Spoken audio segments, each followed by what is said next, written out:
नमस्कार, स्वागत करता हूँ आप सभी का दोस्तों। आज के इस वीडियो में हम बात करेंगे कक्षा 12वीं के पहले अध्याय ईंटें, मनके तथा अस्थियाँ। दोस्तों, मेरा ये विचार नहीं था कि मैं इस तरह से चैप्टर की स्क्रीन रिकॉर्डिंग करूँ, क्योंकि मैं अपने समरी वाले जो वीडियोस थे उनमें सीधे तौर पर जो इम्पोर्टेंट पॉइंट्स थे वो लेकर आता था। लेकिन फिर मैंने सोचा कि क्यों ना ये वाले वीडियोस भी लेकर आऊँ और समरी वाली वीडियोस भी लेकर आऊँ।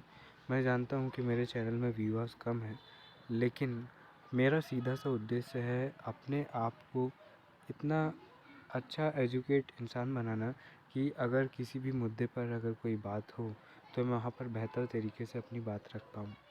मैं चाहता हूँ कि अगर मैं एजुकेट बन रहा हूँ तो वे लोग भी बने जो मेरे साथ जुड़ रहे हैं। जैसे कि मेरे द हिस्ट्री यूट्यूब चैनल में 2500 से ज़्यादा सब्सक्राइबर हैं।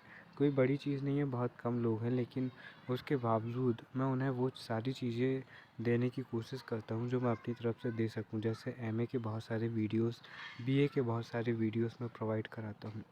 लेकिन वो चैनल जो है वहाँ पर मैं अपने कुछ पर्सनल वीडियोस भी बनाता हूँ। जैसे अगर किसी मुद्दे पर मुझे बात करनी है, हालांकि मैं इतना विद्वान तो नहीं हूँ कि मैं कर सकूँ, लेकिन अगर मुझे किसी अलग टॉपिक पर इंटरेस्टिंग चीज़ों पर वीडियोस बनाने हो तो मैं उस पर बनाता हूँ। लेकिन ये जो चैनल है ये पूरी तरह से हिस्ट्री पर डेडिकेट है, और अब मैं इसमें नए नए तरीके से इतिहास को पढ़ने और समझने की कोशिश कर रहा हूँ।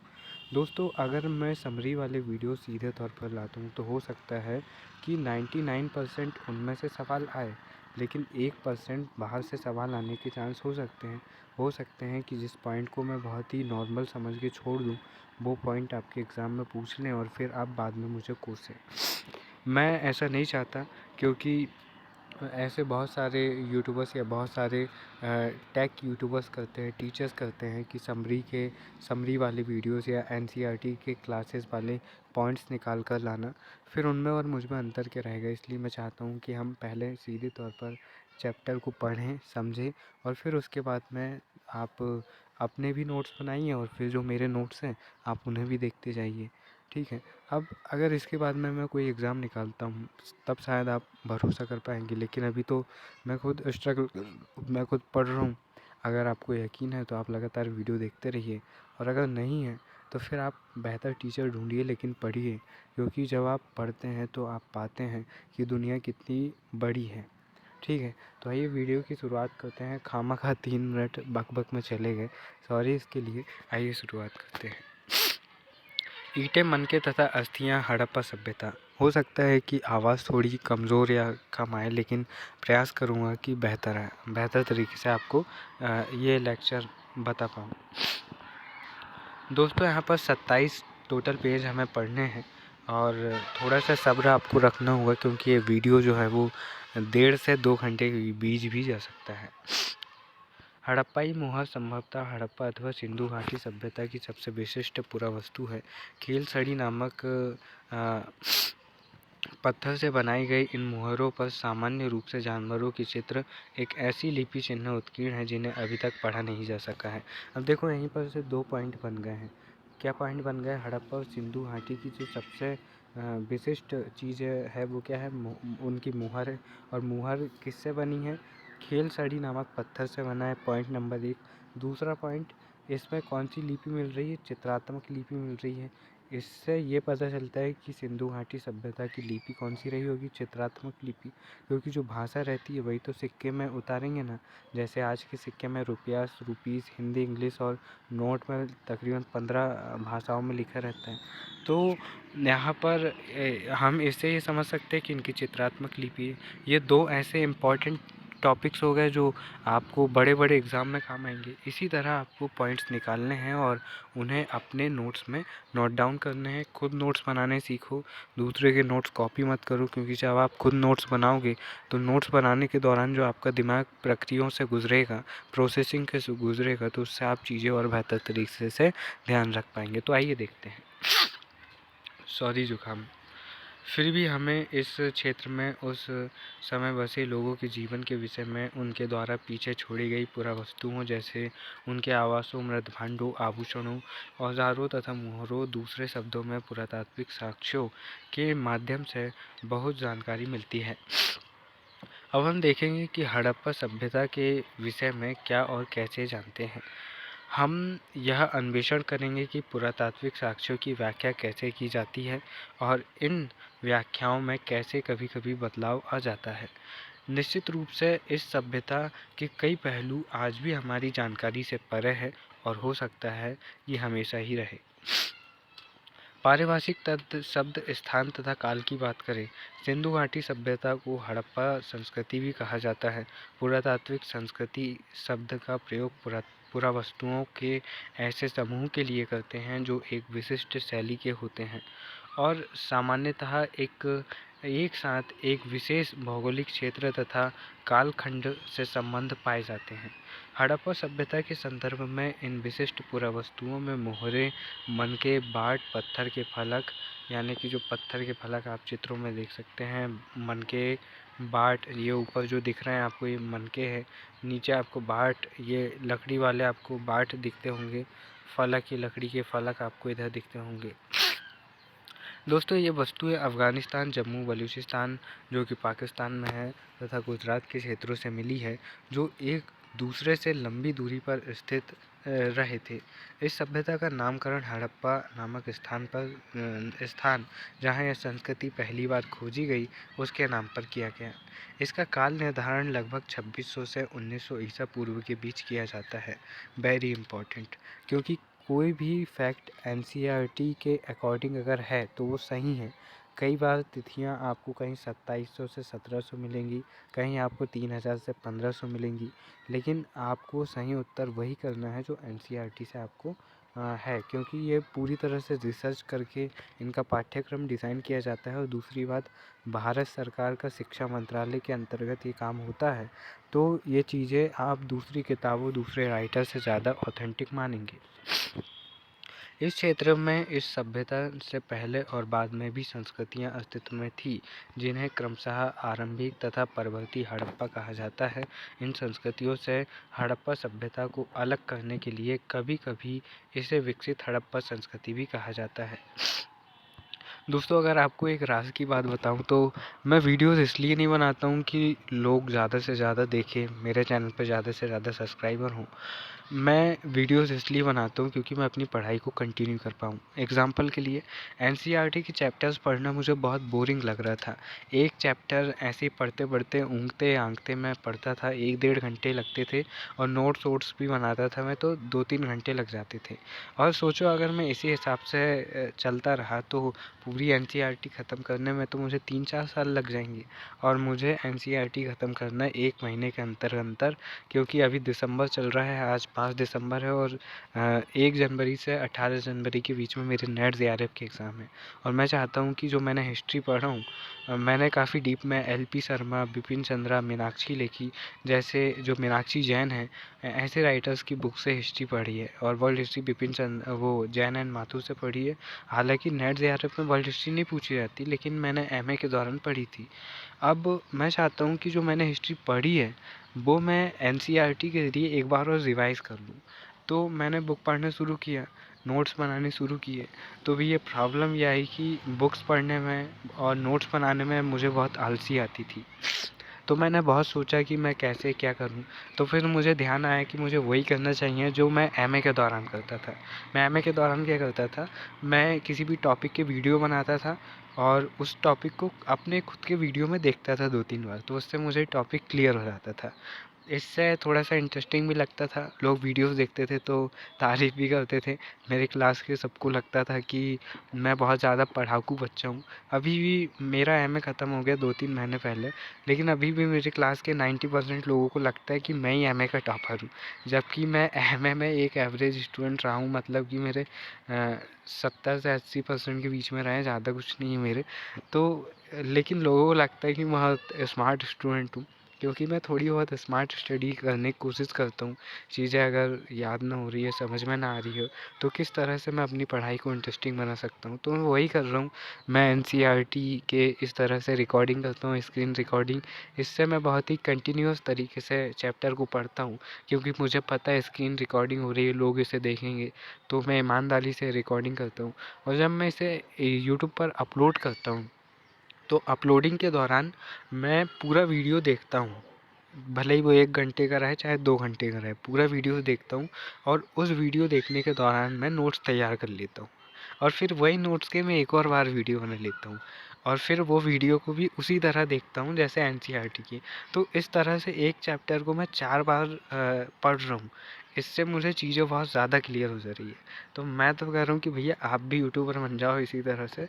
इससे आपके अंदर ये पता चलेगा कि आपके अंदर टीचिंग स्किल है या नहीं और आप कुछ अच्छा कर सकते हैं या नहीं। तो बहुत ज़्यादा हल्ला हो गया और अभी हम 2 ही पेज में आए हैं और 10 मिनट यहाँ पर हो गए। दोस्तों आप हड़प्पा सभ्यता के कुछ महत्वपूर्ण स्थलों को देख सकते हैं।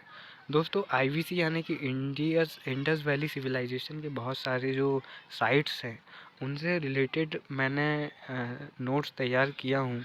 जो उनकी साइट्स हैं उनका वीडियो मैं जल्दी अपलोड कर दूँगा और इसके 1-2 दिन बाद इस वीडियो के अगले दिन ही मैं उसे अपलोड करूँगा। तो अगर आप बाद में देख रहे हैं तो आप प्लेलिस्ट में जाकर या चैनल में जाकर आईवीसी साइट्स के वीडियोस देख सकते हैं, क्योंकि बड़े-बड़े एग्ज़ाम में चाहे स्टेट लेवल हो, पीएससी हो, यूपीएससी हो या नेट जेआरएफ का एग्ज़ाम हो, इनमें क्या होता है कि इनमें पूछा जाता है साइट्स और उनकी जगह के नाम सही जोड़ी बनाने के लिए, तो आपको पता होनी चाहिए। अब देखो यहाँ पर नदियाँ हैं, अब देखो यहाँ पर साइट्स है, जो ब्लैक में डॉट डॉट वाले आपको दिख रहे हैं ना, ये साइट्स है। जैसे जो मांडा है ये सबसे उत्तर में है। यहाँ पर आपको इधर सुत कांडोर दिख रहा है, इधर कहीं सुत कांडोर कहाँ पे है, सुत कांडोर ये दिख रहा है आपको, ये अरब सागर लिखा है, उसके जस्ट ऊपर देखो सुत कांडोर, ठीक है। ये सबसे पश्चिम में है। इधर पूर्व में कौन सा है, पूर्व में ये मांडा है उत्तर में। फिर इधर दक्षिण में महाराष्ट्र के पास में एक स्थान है, लेकिन यहाँ पर सिर्फ इधर साइड वाले बस दिखाए हैं। मोहनजोदड़ो हो गया, गंगवेरीवाल हो गया, कालीबंगा, बानाबली, मिठाथल, राखीगढ़ी, ऐसे बहुत सारे क्षेत्र आप देख सकते हैं। दोस्तों जो डेट होती है उन्हें कैसे समझे, इस पर इस चैनल का जो सबसे पहला वीडियो है उसी में मैंने बहुत बेहतर तरीके से समझाने का प्रयास किया है, लेकिन यहाँ पर लिखा है तो एक बार और इसे पढ़ते हैं। अंग्रेजी में बीसी, जिसे हिंदी में ईसा पूर्व कहते हैं, इसका मतलब होता है बिफोर क्राइस्ट, यानी कि ईसा मसीह के जन्म के पहले की तिथियाँ। कभी कभी आप इन तिथियों को एडी यानी कि हिंदी में ईस्वी लिखा पाते हैं, इसका मतलब होता है एनो डोमिनी, और ये 2 लैटिन शब्दों से मिलकर बना है और इसका जो तात्पर्य है वो होता है ईसा मसीह के जन्म के वर्ष से। यानी कि जो अभी हमारा समय चल रहा है वो ईस्वी वाला है। कौन सा वाला है, एडी वाला है, यानी कि एनो डोमिनी है। अब फिर इसके बाद में आजकल एडी की जगह सी और बीसी की जगह में बीसीई भी होता है, क्योंकि जो लोग ईसाईयत परंपरा को नहीं मानना चाहते और नई तिथियों का प्रयोग करना चाहते हैं, वो इस तरह के शब्दों का प्रयोग करते हैं। सी अक्षरों का मतलब होता है कॉमन एरा और बीसी का मतलब होता है बिफोर कॉमन एरा। और हम इन शब्दों का प्रयोग इसलिए करते हैं क्योंकि विश्व के अधिकांश देशों में अब कॉमन एरा का प्रयोग सामान्य हो गया। कभी कभी अंग्रेजी के बीपी अक्षरों का प्रयोग भी होता है, इसका मतलब होता है बिफोर प्रेजेंट। और इस पुस्तक में हमने बीसीई के लिए ईपू यानी कि ईसा पूर्व और सीई के लिए ईसवी तथा बीपी के लिए वर्तमान से पहले शब्दों का प्रयोग किया है। तो यानी कि हम वही क्रिश्चियनिटी वाली चीज़ों को समझ रहे हैं।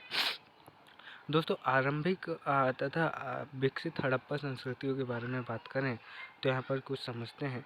सिंध और चौलिस्तान, जिसे चौलिस्तान बोले तो थार रेगिस्तान से लगा हुआ पाकिस्तान का रेगिस्तानी क्षेत्र में बस्तियों की संख्या के संबंध में यह आंकड़े देखना ज़रूरी है।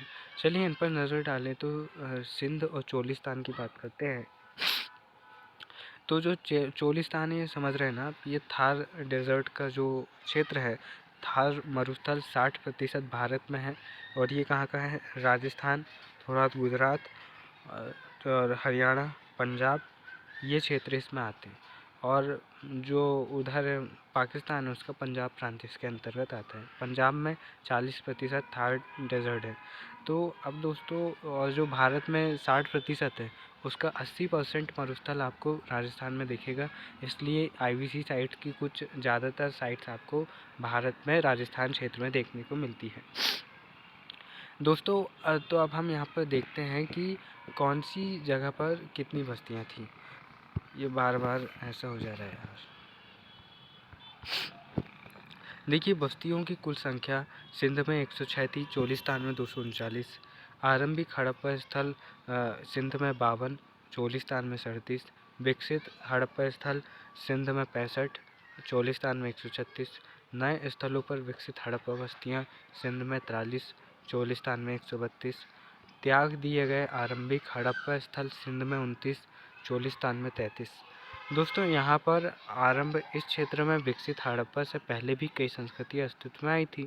ये संस्कृतियाँ अपनी विशिष्ट मृदभांड शैली से संबंधित थी तथा इनके संदर्भ में हमें कृषि, पशुपालन तथा शिल्पकारी के साक्ष्य भी मिलते हैं। बस्तियाँ आमतौर पर छोटी होती थी और इनमें बड़े आकार की संरचनाएं लगभग न के बराबर थी। कुछ स्थलों पर बड़े पैमाने पर इलाकों में जलाए जाने के संकेतों से तथा कुछ अन्य स्थलों के त्याग दिए जाने से ऐसा प्रतीत होता है कि आरंभिक हड़प्पा तथा हड़प्पा सभ्यता के बीच क्रम भंग था।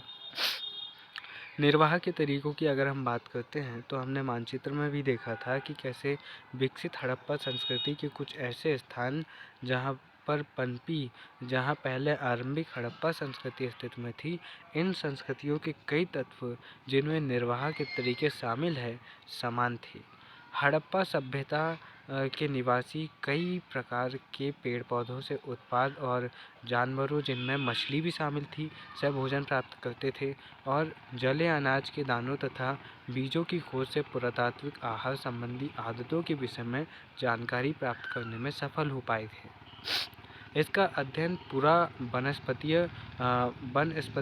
वनस्पतिज्ञ जो होते हैं, जो प्राचीन वनस्पतियों के अध्ययन के विशेषज्ञ होते हैं, हड़प्पा स्थलों से मिले अनाज में गेहूँ, जौ, दाल, सफ़ेद चना तथा तिल शामिल है। बाज़ारों के दाने गुजरात के स्थलों से प्राप्त हुए थे। चावल के दाने अपेक्षाकृत कम पाए गए हैं। दोस्तों यहाँ पर आप मानचित्र में देख सकते हैं, आप जो मानचित्र है यहाँ पर जो आरंभिक हड़प्पाई संस्कृति के क्षेत्र हैं वहाँ पर आप देख सकते हैं।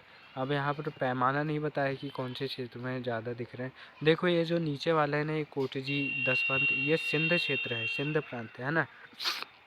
और ये जो सिसवाल वाला दिख रहा है ना आपको, ये हरियाणा, पंजाब और राजस्थान के बीच का एरिया है ये, है ना। अब यहाँ पर हड़प्पा स्थलों से मिली जानवरों की हड्डियों में मवेशियों, भेड़ बकरी, भैंस तथा सूअर की हड्डियाँ शामिल है। पूरा प्राणी ज्ञानियों अथवा जीव पुरातत्वविदों द्वारा किए गए अध्ययनों से संकेत मिलता है कि ये सभी जानवर पालतू थे। जंगली प्रजातियों जैसे बारहा, सूअर, हिरण तथा घड़ियाल की हड्डियाँ भी मिली हैं। हम यह नहीं जान पाए हैं कि हड़प्पा निवासी स्वयं इन जानवरों का शिकार करते थे अथवा अन्य आखेटक समुदाय से इनका मांस प्राप्त करते थे। मछली तथा पक्षियों की हड्डियां भी यहाँ पर मिली थे। दोस्तों यहाँ पर आप एक मिट्टी का पका हुआ वृषभ यानी कि जो बैल होता है उसे आप देख सकते हैं। यहाँ पर दोस्तों जो ये बैल होता था ना, हड़प्पा संस्कृति का सबसे पूजनीय पशु यही वृषभ था और मेरी राशि भी वृषभ ही है। दोस्तों यहाँ पर कृषि प्रौद्योगिकी की अगर हम बात करें दोस्तों, हालांकि अनाज के दानों से कृषि के संकेत मिलते हैं, पर वास्तविक कृषि विधियों के विषय में स्पष्ट जानकारी मिलना कठिन है। क्या जुते हुए खेतों में बीजों का छिड़काव किया जाता था? मोहरों पर किए गए रेखांकन तथा मृण मूर्तियाँ यह इंगित करती है कि वृषभ के विषय में जानकारी थी और इस आधार पर पुरातात्विक यह मानते हैं कि खेत जोतने के लिए बैलों का प्रयोग होता था। साथ ही चोलिस्तान के कई स्थानों और बानावली यानी कि हरियाणा से मिट्टी के बने हल्के प्रतिरूप मिले हैं। इसके अतिरिक्त पुरातात्विदों को कालीबंगन यानी कि राजस्थान नामक स्थान पर जुते हुए खेत के साक्ष्य मिलते हैं जो आरंभिक।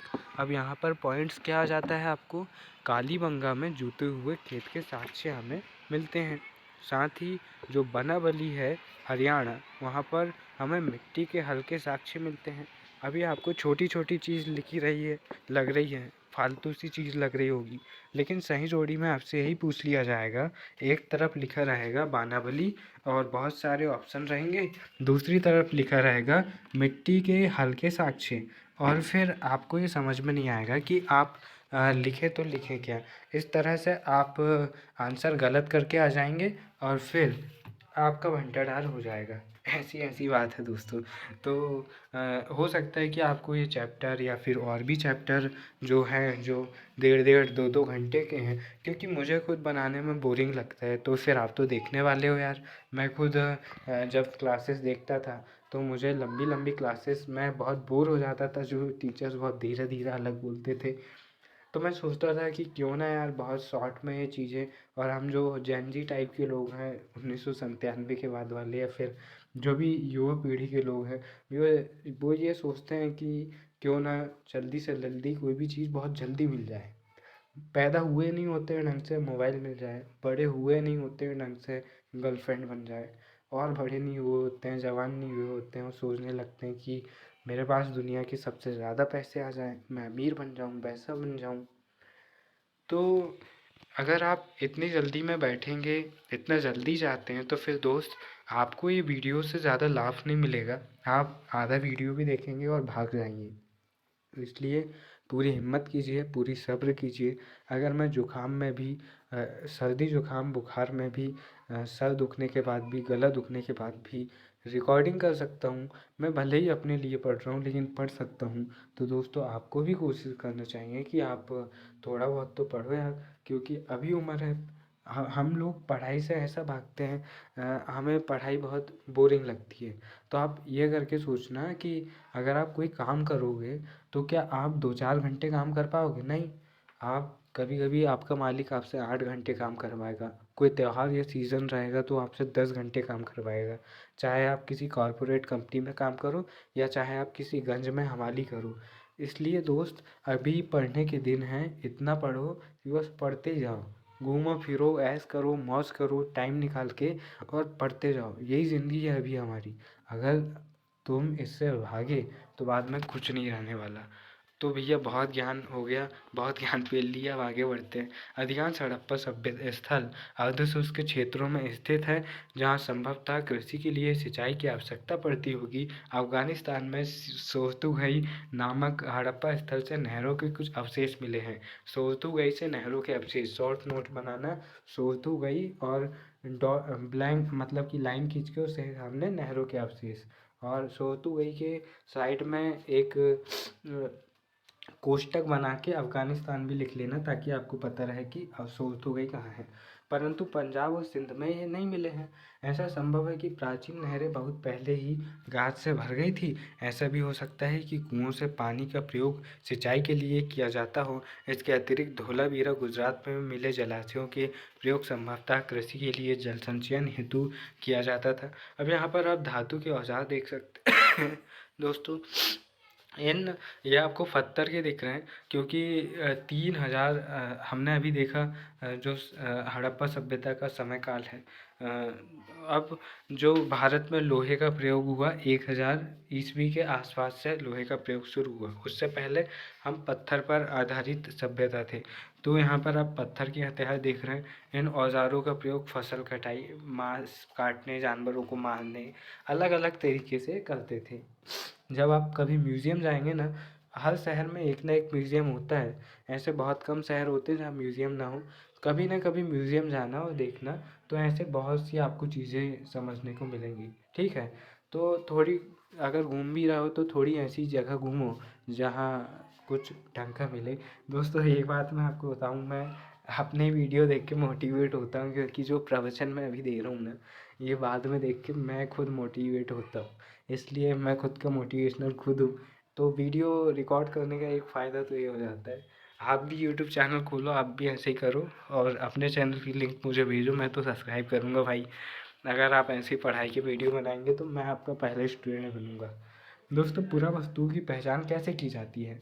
अब ये क्वेश्चन बहुत ही ज़्यादा साइंटिफिक है। आज ही सुबह मेरा जो दोस्त है वो मुझसे पूछ रहा था, भाई ये कैसे पता चलता है कि कोई चीज़ कितनी पुरानी, कोई कहता है कि ये 4000 साल पुराना कंकाल मिला, या 500 साल पुरानी ये मूर्ति मिली, ये कैसे पता चलता है? तो उसको तो मैंने बता दिया था, अब आपको मैं बताऊंगा पढ़ के। देखो, भोजन तैयार करने की प्रक्रिया में अनाज पीसने के यंत्र तथा उन्हें आपस में मिलाने, मिश्रण करने तथा पकाने के लिए बर्तनों की आवश्यकता थी। इन सभी पत्थर धातु तथा मिट्टी से बनाया जाता था। यहाँ एक महत्वपूर्ण हड़प्पा स्थल मोहनजोदड़ो में हुए उत्खननों पर सबसे आरंभिक रिपोर्टों में से एक के कुछ उदाहरण दिए जा रहे हैं। दोस्तों, अवतल चक्कियाँ बड़ी संख्या में मिली है और ऐसा प्रतीत होता है कि अनाज भी पीसने के लिए उपयुक्त थे, एकमात्र साधन थी। साधारणतः ये चक्कियाँ स्थूलतः कठोर कंकरीले, अग्निज तथा बलुओं पत्थर से निर्मित थी और आमतौर पर इनमें अत्यधिक प्रयोग के संकेत मिलते हैं। चूँकि इन चक्कियों के तल सामान्यतः उत्तल थे और निश्चित रूप से इन्हें ज़मीन में अथवा मिट्टी में जमा रखा जाता होगा, और जिससे इन्हें हिलने से रोका जा सके। दो मुख्य प्रकार की चक्कियाँ मिली हैं। एक वे हैं जिन पर एक दूसरा छोटा पत्थर आगे पीछे चलाया जाता है, जिसमें निचला पत्थर खोखला हो गया था, तथा दूसरी वे हैं जिनका प्रयोग संभवतः केवल सालन या तरी बनाने के लिए, जड़ी बूटियों तथा मसालों को कूटने के लिए किया जाता था। इन इन दूसरे प्रकार के पत्थरों को हमारे श्रमिक द्वारा सालन पत्थर का नाम दिया गया है, तथा हमारे बावर्ची ने यह यही पत्थर रसोई में प्रयोग के लिए संग्रहालय से उधार मांगा है। अर्नेस्ट मेके ये कहते हैं, फर्दर एक्सकवेशंस एट मोहनजोदड़ो 1937 में जो उन्होंने लिखा, मैं ये जो पुरातत्व वाली चीज़ है वो सिलबट्टे से अब ये चटनी काट के खा रहे हैं, बताओ। तो जो कार्बन 14 विधि है उसके ज़रिए पता चलता है कि कोई वस्तु कैसी कितनी पुरानी है। आगे वाले चैप्टर्स में हम समय आने पर उसके बारे में भी बात करेंगे। देखो, मोहनजोदड़ो पर बात करते हैं। देखो, मोहनजोदड़ो या इंडस वैली सिविलाइजेशन पर अलग अलग तरीके से तो बात की हैं, लेकिन यहाँ पर हम थोड़े और डीप तरीके से हम बात करते हैं। देखो, अभी 5वां पेज चल रहा है और 22 पेज और पढ़ने हैं अभी, और अभी टाइम कितना हो, 27 मिनट हो चुके हैं। यानी कि ये वीडियो तो भैया 2 घंटे पार जाएगा ही जाएगा। मोहनजोदड़ो एक नियोजित एक नियोजित शहरी केंद्र, संभवतः हड़प्पा सभ्यता का सबसे अनूठा पहलू शहरी केंद्रों का विकास था। आइए ऐसे ही एक केंद्र मोहनजोदड़ो को और सूक्ष्मता से देखते हैं। हालांकि मोहनजोदड़ो सबसे प्रसिद्ध पुरास्थल है, सबसे पहले खोजा गया स्थल हड़प्पा है। यानी कि सबसे पहले खोजा गया स्थल क्या है, हड़प्पा, लेकिन सबसे प्रसिद्ध क्या है, मोहनजोदड़ो। जैसे कि क्रिकेट में सबसे प्रसिद्ध क्या है, विराट कोहली, लेकिन सबसे पुराने और महान कौन है, सचिन तेंदुलकर। ऐसे ही बॉलीवुड में सबसे फेमस कौन है, शाहरुख खान, और सबसे पुराने कौन है, अमिताभ बच्चन। दोस्तों, बस्ती 2 भागों में विभाजित है, एक छोटा लेकिन ऊंचाई पर बनाया गया और दूसरा कहीं बड़ा लेकिन नीचे बनाया गया। अब यहाँ पर देख सकते हैं, ये दुर्ग जो है ना, कहा जाता है कि खास लोगों के लिए होता था, और जो निचला शहर वो सामान्य लोगों के लिए होता था। दोस्तों, इन्हें क्रमशः दुर्ग और निचला शहर नाम दिया गया है। दुर्ग की ऊंचाई का कारण यह था कि यहाँ की संरचनाएं कच्ची ईंटों के चबूतरे पर बनी थी। दुर्ग को दीवार से घेरा गया था, जिसका अर्थ है कि इसे निचले शहर से अलग किया गया था। निचला शहर भी दीवार से घेरा गया था। इसके अतिरिक्त कई भवनों को ऊंचे चबूतरों पर बनाया गया था जो नींव पर कार्य करते थे।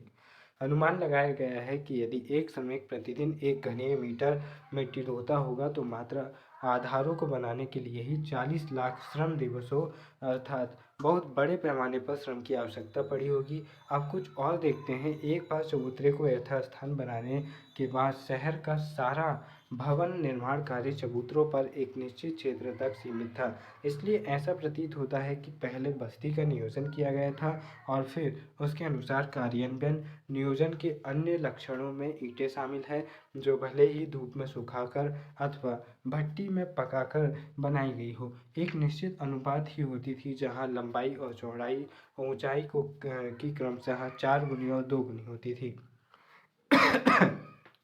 इस प्रकार की ईंट सभी हड़प्पा बस्तियों में प्रयोग में लाई जाती थी।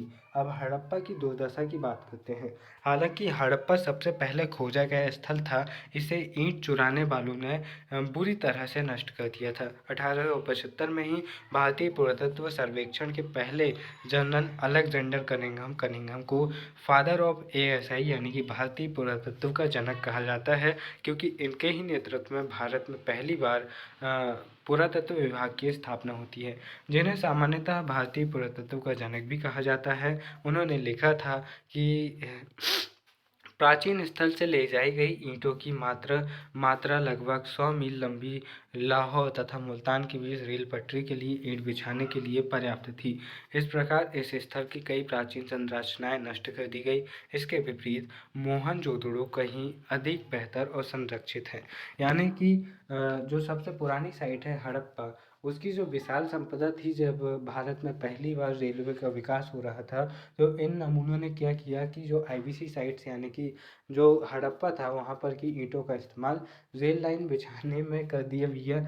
और इससे नुकसान ये हुआ कि एक बड़ी प्रसिद्ध संस्कृति की जो प्रमुख स्थल पहला खोजा गया, जिसके नाम पर हड़प्पा संस्कृति भी इसे कहते हैं, उस हड़प्पा की बहुत सारी चीज़ें यहाँ पर नष्ट हो जाती हैं। नालों के निर्माण की अगर बात करें तो हड़प्पा शहरों की सबसे अनूठी विशेषताओं में से एक ध्यानपूर्वक नियोजित जल निकास प्रणाली थी। यदि आप निचले शहर के नक्शे को देखें जो ऊपर गया, तो हम जान पाएंगे कि सड़कों तथा गलियों को लगभग एक ग्रिड पद्धति में बनाया गया था।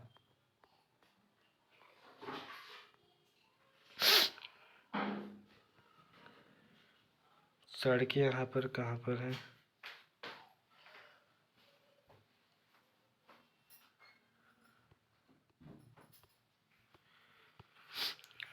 और ये एक दूसरे को समकोण पर काटती थी। ऐसा प्रतीत होता है कि पहले नालियों के साथ गलियों को बनाया गया था और फिर उनके अगल बगल आवासों का निर्माण किया गया था। यदि घरों के गंदे पानी को गलियों की नालियों से जोड़ना था, तो प्रत्येक घर की कम से कम एक दीवार की गली से सटा होना आवश्यक था। हम दुर्ग की बात करते हैं। दुर्ग मतलब कि एक सुरक्षित किला आप कह सकते हैं। हालांकि अधिकांश हड़प्पा बस्तियों में एक छोटा सा ऊंचा पश्चिमी तथा एक बड़ा लेकिन निचला पूर्वी भाग है, पर इस नियोजन में विविधताएं हैं। धोलावीरा तथा लोथल जो कि गुजरात में है, जैसे स्थलों पर पूरी बस्ती किलेबंद थी तथा शहर के कई हिस्से भी दीवारों से घेरे गए थे। लोथल में दुर्ग दीवार से घिरा तो नहीं था, पर कुछ ऊंचाई पर बनाया गया था। अब यहाँ पर अब तक की खोजी गई प्राचीनतम प्रणाली की अगर हम बात करें, तो नालियों के विषय में मैके लिखते हैं, जो अर्नेस्ट मैके हैं, जो कि पुरातत्ववेद है, इतिहासकार हैं, जिन्होंने खोज की। वे लिखते हैं कि निश्चित रूप से यह अब तक खोजी गई सर्वथा संपूर्ण प्राचीन प्रणाली है। हर आवास गली की नालियों से जोड़ा गया था। मुख्य नाले गारे में जमाई गई ईंटों से बने थे और इन्हें ऐसी ईंटों से ढका गया था जिन्हें सफाई के लिए हटाया जा सके। कुछ स्थानों पर ढकने के लिए चूना पत्थर की पट्टिका का प्रयोग किया गया था। घरों की नालियां पहले एक हौदी या मलकुंड में खाली होती थी, जिसमें ठोस पदार्थ जमा हो जाता था और गंदा पानी गली की नालियों में बह जाता था। बहुत लंबे समय में कुछ अंतरालों पर सफाई के लिए हौदियाँ बनाई गई थी। हौदियाँ मतलब कि गड्ढे, जहाँ पर सब इकट्ठा होता हुआ आकर। यह पुरातत्व का एक अजूबा ही है कि मलबे मुख्यतः रेत के छोटे छोटे ढेर सामान्यतः निकासी के नालों के अगल बगल पड़े मिलते हैं, जो दर्शाते हैं कि नालों की सफाई के बाद कचरे को हमेशा हटाया नहीं जाता था। अर्नेस्ट मैके अपनी किताब अर्ली इंडस सिविलाइजेशन में यह लिखते हैं। इस किताब का नाम भी याद रखिएगा, क्योंकि अगर आप नेट JRF जैसे एग्ज़ाम को टारगेट कर रहे हैं तो किताबें पूछते हैं। दोस्तों, जल निकासी प्रणालियाँ केवल बड़े शहरों तक ही सीमित नहीं थी, बल्कि ये कई छोटी बस्तियों में भी मिली थी। उदाहरण के लिए लोथल में आवासों में निर्माण के लिए कच्ची ईंटों का प्रयोग हुआ था, वहीं नालियाँ पक्की ईंटों से बनाई गई थी। मतलब ये घर तो कच्ची ईंट से बना रहे थे, लेकिन आवास पक्की ईंटों से बना रहे थे। बताओ क्या अजूब लोग हैं। मोहनजोदड़ो का निचला शहर आवासीय भवनों के उदाहरण प्रस्तुत करता है। इनमें से कई एक आंगन पर केंद्रित थे, जिसमें चारों ओर कमरे बने थे। संभवतः आंगन खाना पकाने और कताई करने जैसी गतिविधियों का केंद्र था। खास तौर से गर्म और शुष्क मौसम में यहाँ का एक अन्य रोचक पहलू लोगों द्वारा अपनी एकांतता तो दिया जाने वाला महत्व था। भूमि तल पर बनी दीवारों में खिड़कियां नहीं हैं। इसमें अतिरिक्त मुख्य द्वार से आंतरिक भाग अथवा आंगन का सीधा अवलोकन नहीं होता। हर घर का ईंटों के फर्श से बना अपना एक स्नानागार होता है, जिसकी नालियाँ दीवारों के माध्यम से सड़क की नालियों से जुड़ी हुई थी और कुछ घरों में दूसरे तल या छत पर जाने हेतु बनाई गई सीढ़ियों के अवशेष मिले थे। कई आवासों में कुएं थे जो अधिकांशतः एक ऐसे कक्ष में बनाए गए थे जिसमें बाहर से आया जा सकता था, जिसका प्रयोग संभवतः राहगीरों द्वारा किया जाता था। विद्वानों ने अनुमान लगाया कि मोहनजोदड़ो में कुओं की संख्या लगभग 700 थी। अब यहाँ पर आप इनका जो घर है उसकी संरचना आप देख सकते हैं। दोस्तों, इसके बाद अगर हम बात करें दुर्ग की, तो आप यहाँ पर ये दुर्ग देख सकते हैं। ये जो दुर्ग है, चारों तरफ ये बाउंड्री वॉल टाइप की जो बनाई जाती थी, वो दुर्ग है। दोस्तों, दुर्ग पर हमें ऐसी संरचनाओं के साक्ष्य मिलते हैं जिनका प्रयोग संभवतः विशिष्ट सार्वजनिक प्रयोजनों के लिए किया जाता था।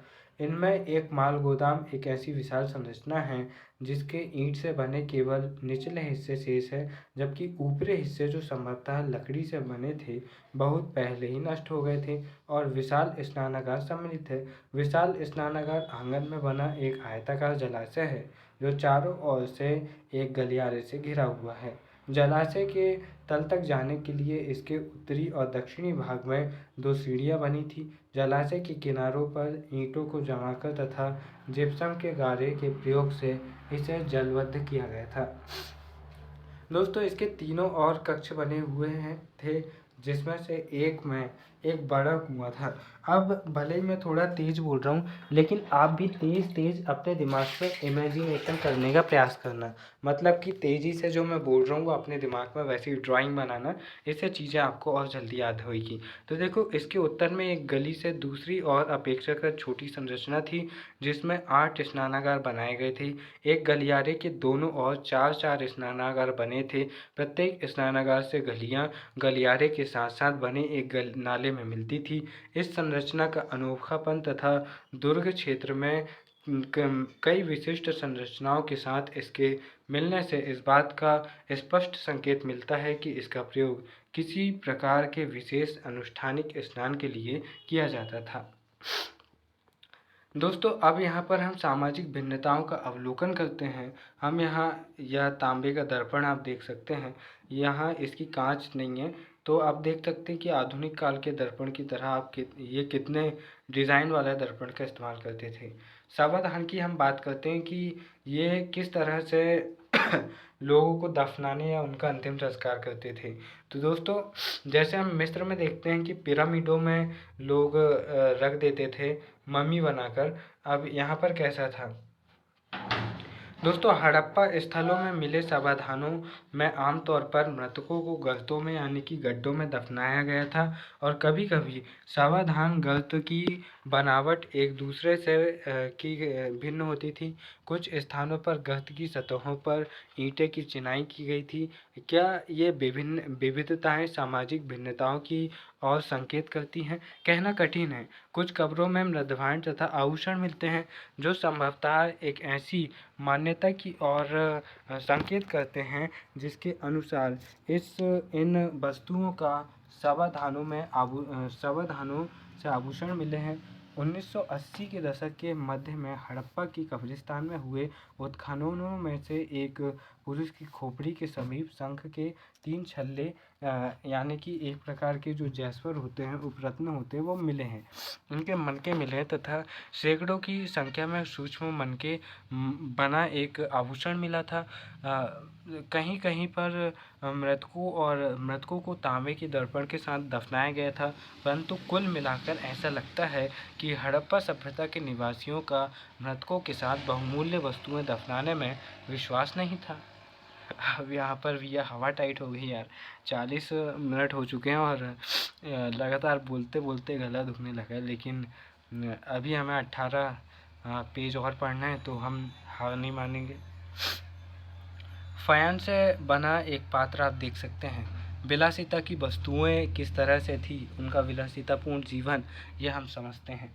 दोस्तों, एनसीईआरटी की यही एक खासियत है कि ये कहानियों की तरह चीज़ों को समझाने का प्रयास करते हैं। बहुत सारी चीज़ें बहुत इजी वे में समझ में आ जाती है, बस ज़रूरत है कि हम उन्हें समझ पाएँ, अपना थोड़ा सा दिमाग दौड़ा पाएँ। तो देखो भाई, आप भी अपने लेवल पर चीज़ें पढ़ने की कोशिश करो एनसीईआरटी की, क्योंकि यह आपका बेस क्लियर करती है, फंडामेंटल फाउंडेशन आपका तैयार करने का काम करती है। क्योंकि सीधी सी बात है, किसी भी इमारत की मजबूती इस पर निर्भर करती है कि उसकी नींव कितनी मजबूत है। अगर नींव कमज़ोर होगी तो छोटे से भूकंप में भी वो इमारत धड़धड़ा के गिर जाएगी। इसलिए हो सकता है कि आप छोटे छोटे जो वनडे एग्ज़ाम है वहाँ पर भी अच्छा प्रदर्शन ना कर पाएँ और बहुत ख़राब प्रदर्शन करें, लंबे लंबे 8-8 9-9 घंटे पढ़ने के बाद भी। क्यों? क्योंकि आपका जो फाउंडेशन है, जो आपका आधार है, वो क्लियर नहीं है। एनसीईआरटी आपको ये क्लियर करने का मौका देता है, इसलिए कोशिश करो कि आप आधार को मजबूत बना सकें। आपको पुख्ता तिथियों के बारे में पता भी तो होना चाहिए, वरना फिर आपको मेहनत करते ही रहना पड़ेगा। इसलिए चलो आगे बढ़ते हैं। सामाजिक भिन्नता को पहचानने की एक अन्य विधि है ऐसे वस्तुओं का अध्ययन जिन्हें पुरातत्वविद मोटे तौर पर उपयोगी तथा विलास की वस्तुओं में वर्गीकृत करते हैं। पहले वर्ग में रोज़मर्रा के उपयोग की वस्तुएं सम्मिलित हैं, जिन्हें पत्थर अथवा मिट्टी जैसे सामान्य पदार्थों से आसानी से बनाया जा सकता है। इनमें चक्कियाँ, मृदभांड, सुइयाँ, झावा आदि शामिल हैं। ये वस्तुएं सामान्य रूप से बस्तियों में सर्वत्र पाई गई हैं। पुरातत्वविद उन वस्तुओं को कीमती मानते हैं जो दुर्लभ हो अथवा महंगी, स्थानीय स्तर पर अनुपलब्ध पदार्थों से अथवा जटिल तकनीकों से बनी हो। इस प्रकार फायांस बोले तो घिसी हुई रेत अथवा बालू का रंग और चिपचिपे पदार्थ के मिश्रण से मिश्रण को पकाकर इसे बनाया जाता है। दोस्तों, फायांस के छोटे से पात्र संभवतः कीमती माने जाते थे क्योंकि इन्हें बनाना कठिन था। दोस्तों, यहाँ पर संचय शब्द की बात करें तो लोगों द्वारा सावधानी पूर्वक अधिकांशतः पात्रों जैसे कि घड़ों में रखी गई वस्तुओं के लिए प्रयुक्त किया जाता है। ऐसे संचय आभूषणों के हो सकते थे अथवा धातु कर्मियों द्वारा पुनः प्रयोग में लिए संभाल कर रखी गई धातुओं के। यदि किसी कारणवश मूल स्वामियों ने इन्हें पुनः प्राप्त नहीं किया तो ये तब तक अपने स्थानों पर ही रहते हैं जब तक कोई पुरातत्वविद इन्हें खोद नहीं निकालता। दोस्तों, स्थिति तब और जटिल हो जाती है जब हमें रोज़मर्रा के प्रयोग की वस्तुएं जैसे तकलियाँ जो फायांस जैसे दुर्लभ पदार्थ से बनी मिलती हैं। क्या हम इनका वर्गीकरण उपयोगी या फिर विलास की वस्तुओं के रूप में करें? यदि हम ऐसी पुरावस्तुओं के वितरण का अध्ययन करें तो हम पाते हैं कि महंगे पदार्थों से बनी दुर्लभ वस्तुएं सामान्यतः मोहनजोदड़ो और हड़प्पा जैसी बस्तियों में केंद्रित हैं और छोटी छोटी वस्तुओं में ये विरले ही मिलती हैं। उदाहरण के लिए फायांस से बने लघु पात्र जो संभवतः सुगंधित द्रव्यों के पात्रों के रूप में प्रयुक्त होते थे, अधिकांशतः मोहनजोदड़ो और हड़प्पा से मिले हैं और कालीबंगन जैसी छोटी वस्तुओं से बिल्कुल नहीं। सोना भी दुर्लभ तथा संभवतः आज की तरह कीमती था। हड़प्पा स्थलों से मिले सभी स्वर्ण आभूषण संचयों से प्राप्त हुए थे। अब यहाँ पर यह भी जानना जरूरी है कि इनका शिल्प उत्पादन के विषय में इन्हें ज्ञान था या नहीं था, क्योंकि हमारे ऊपर ये जानना ज़रूरी हो जाता है कि हमारा अतीत क्या था। भारत के इतिहास में सबसे प्रसिद्ध और अभी तक की जो सबसे प्राचीनतम संस्कृति हमें मिली है वो सिंधु घाटी सभ्यता ही है। अगर इस सभ्यता इस संस्कृति के पास में ज़्यादा से ज़्यादा बेहतर तकनीकें और अच्छी चीज़ें हैं, तो हमारे लिए गर्व की बात है कि हमारी सबसे प्राचीन संस्कृति इतनी गौरवशाली थी। इसलिए हमारे लिए जानना ज़रूरी हो जाता है कि उनके पास क्या क्या था। दोस्तों, शिल्प उत्पादन के विषय में जानकारी की बात करते हैं। चंदूदाहो को हमने मानचित्र 1 में देखा था ना। यह मोहनजोदड़ो यानी कि मोहनजोदड़ो का क्षेत्रफल 125 हेक्टेयर था। उसकी तुलना में एक छोटी सी बस्ती है, क्योंकि ये सिर्फ 7 हेक्टेयर है। क्या 7 हेक्टेयर का क्षेत्रफल है चंदूदाहो का, जो लगभग पूरी तरह से शिल्प उत्पादन में संलग्न थी। शिल्प कार्यों में मनके बनाना, शंख की कटाई, धातु कर्म, मोहर निर्माण तथा बाड़ बनाना सम्मिलित था। दोस्तों, प्रश्न भी अक्सर पूछा जाता है, मनके बनाने का जो कारखाना हमें सिंधु घाटी सभ्यता में मिलता है, तो हमें चंदूदाहो में ही मिलता है। मनके के निर्माण में प्रयुक्त पदार्थों की विविधता उल्लेखनीय है। कार्निलियन यानी कि सुंदर लाल रंग का, जैस्पर, स्फटिक, क्वार्ट्ज और तथा खेलसड़ी जैसे पत्थर, ये पत्थर के नाम हैं, तांबा, कांसा तथा सोने जैसी धातुएं तथा शंख, फायांस और पकी मिट्टी सभी का प्रयोग मनके बनाने में होता था। ये लोहे का प्रयोग नहीं करते थे। दोस्तों, कुछ मनके 2 या उससे अधिक पत्थरों को आपस में जोड़कर बनाए जाते थे और कुछ सोने के टोप वाले पत्थर होते थे। इनके कई आकार होते थे, जैसे चक्राकार, बेलनाकार, गोलाकार, ढोलाकार तथा खंडित। कुछ को उत्कीर्णन या चित्रकारी के माध्यम से सजाया गया था और कुछ पर रेखा चित्र उकेरे गए थे। अब यहाँ पर आप देख लो कितने सुंदर तरीके से ये बनाते थे, देखो इन्हें।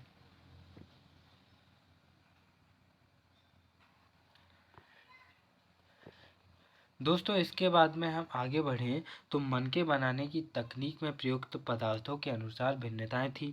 खेल खड़ी जो एक बहुत मुलायम पत्थर है, पर आसानी से कार्य हो जाता था। कुछ मनके खेल खड़ी चूर्ण के लेप को सांचे में ढालकर तैयार किए जाते थे। इससे ठोस पत्थरों से बनने वाले केवल ज्यामितीय आकारों के विपरीत कई विविध आकारों के मनके बनाए जा सकते थे। दोस्तों, खेल खड़ी के सूक्ष्म मनके कैसे बनाए जाते थे, यह प्रश्न प्राचीन तकनीकों का अध्ययन करने वाले पुरातत्वविदों के लिए एक पहेली बना हुआ है। पुरातत्वविदों द्वारा किए गए प्रयोगों ने यह दर्शाया है कि कार्निलियन का लाल रंग पीले रंग के कच्चे माल तथा उत्पादन के विभिन्न चरणों में मनके को आग में पकाकर प्राप्त किया जाता था। पत्थर के पिंडों को पहले अपरिष्कृत आकारों में तोड़ा जाता था और फिर बारीकी से सल्क निकालकर इन्हें अंतिम रूप दिया जाता था। घिसाई, पॉलिश और इनमें छेद करने के साथ ही यह प्रक्रिया पूरी होती थी। चंदूदड़ो, लोथल और हाल ही में धौलावीरा में छेद करने के विशेष उपकरण मिले हैं। यदि हम मानचित्र 1 में नागेश्वर तथा बालाकोट को हमने देखा था, एक बार और इस पेज नंबर को याद रखते हैं 11। अब मानचित्र 1 में हम जाते हैं। ये आ गया। बालासोड कहाँ पर है, आप देखो यहाँ पर। ये बालाकोट और आमरी आपको यहाँ पर दिख जाएंगे। ये देखो यहाँ पर, ये देखो आमरी और बालाकोट यहाँ पर दिख जाएंगे चंदूदड़ो के साइड में। ठीक है, अब इनके बारे में पेज नंबर 11 में वो भाई साहब क्या कह रहे थे, अब देखते हैं।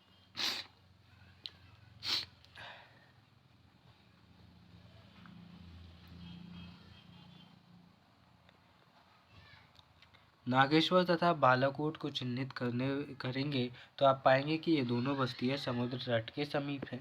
हमने देखा कि दोनों बस्तियां समुद्र के किनारे हैं, है क्या नहीं? हाँ ना? तो दोस्तों, ये शंख से बनी वस्तुओं, जिनमें चूड़ियाँ, करछियाँ तथा पच्चीकारी की वस्तुएं सम्मिलित हैं, ये निर्माण के विशिष्ट केंद्र थे, जहाँ से ये माल दूसरी बस्तियों तक ले जाया जाता था। इसी प्रकार यह भी संभव है कि चंदूदड़ो और लोथल से तैयार माल जैसे मनके, मोहनजोदड़ो और हड़प्पा जैसे बड़े शहरी केंद्रों तक इन्हें लाया जाता था। अब आप यहाँ पर एक चित्र देख सकते हैं, जो मृण मूर्ति यानी कि जो पत्थर की मूर्तियाँ आप देख सकते हैं किस तरह की मूर्तियों का निर्माण यहाँ पर होता था। अब यहाँ पर हम ये देखते हैं कि उत्पादन के विभिन्न केंद्र कौन कौन से थे। शिल्प उत्पादन के केंद्रों की पहचान के लिए पुरातत्वविद सामान्यतः निम्नलिखित को ढूंढते थे, जैसे प्रस्तर पिंड, पूरे शंख तथा तांबा अयस्क जैसा कच्चा माल, औजार, अपूर्ण वस्तुएं, त्याग दिया गया माल तथा कूड़ा करकट। अब हम यहाँ तक कि कूड़ा करकट शिल्प कार्य के सबसे अच्छे संकेतकों में से एक है। उदाहरण के लिए, यदि वस्तुओं के निर्माण के लिए शंख अथवा पत्थर को काटा जाता था, तो इन पदार्थों के टुकड़े कूड़े के रूप में उत्पादन के स्थान पर फेंक दिए जाते थे। कभी कभी बड़े बेकार टुकड़ों को छोटे आकार की वस्तुएं बनाने के लिए प्रयोग किया जाता था, परंतु बहुत छोटे टुकड़ों को कार्यस्थल पर ही छोड़ दिया जाता था। ये टुकड़े इस ओर संकेत करते हैं कि छोटे विशिष्ट केंद्रों के अतिरिक्त मोहनजोदड़ो तथा हड़प्पा जैसे बड़े शहरों में भी शिल्प उत्पादन का कार्य किया जाता था। दोस्तों, अब हम इसी के साथ में माल प्राप्त करने संबंधी इनकी नीतियों के पर बात करें तो जैसा कि स्पष्ट है, आप यहाँ पर तांबे और कांसे के बर्तन देख सकते हैं। दोस्तों, इस तरह के बर्तन का यहाँ पर इस्तेमाल होता था। दोस्तों, जैसा कि स्पष्ट है कि शिल्प उत्पादन करने के लिए कई प्रकार के कच्चे माल का प्रयोग होता था। हालांकि कुछ जैसे कि पत्थर स्थानीय स्तर पर उपलब्ध थे, कुछ अन्य जैसे पत्थर, लकड़ी तथा धातु जलोढ़ मैदान से बाहर के क्षेत्रों में से मंगाने पड़ते थे।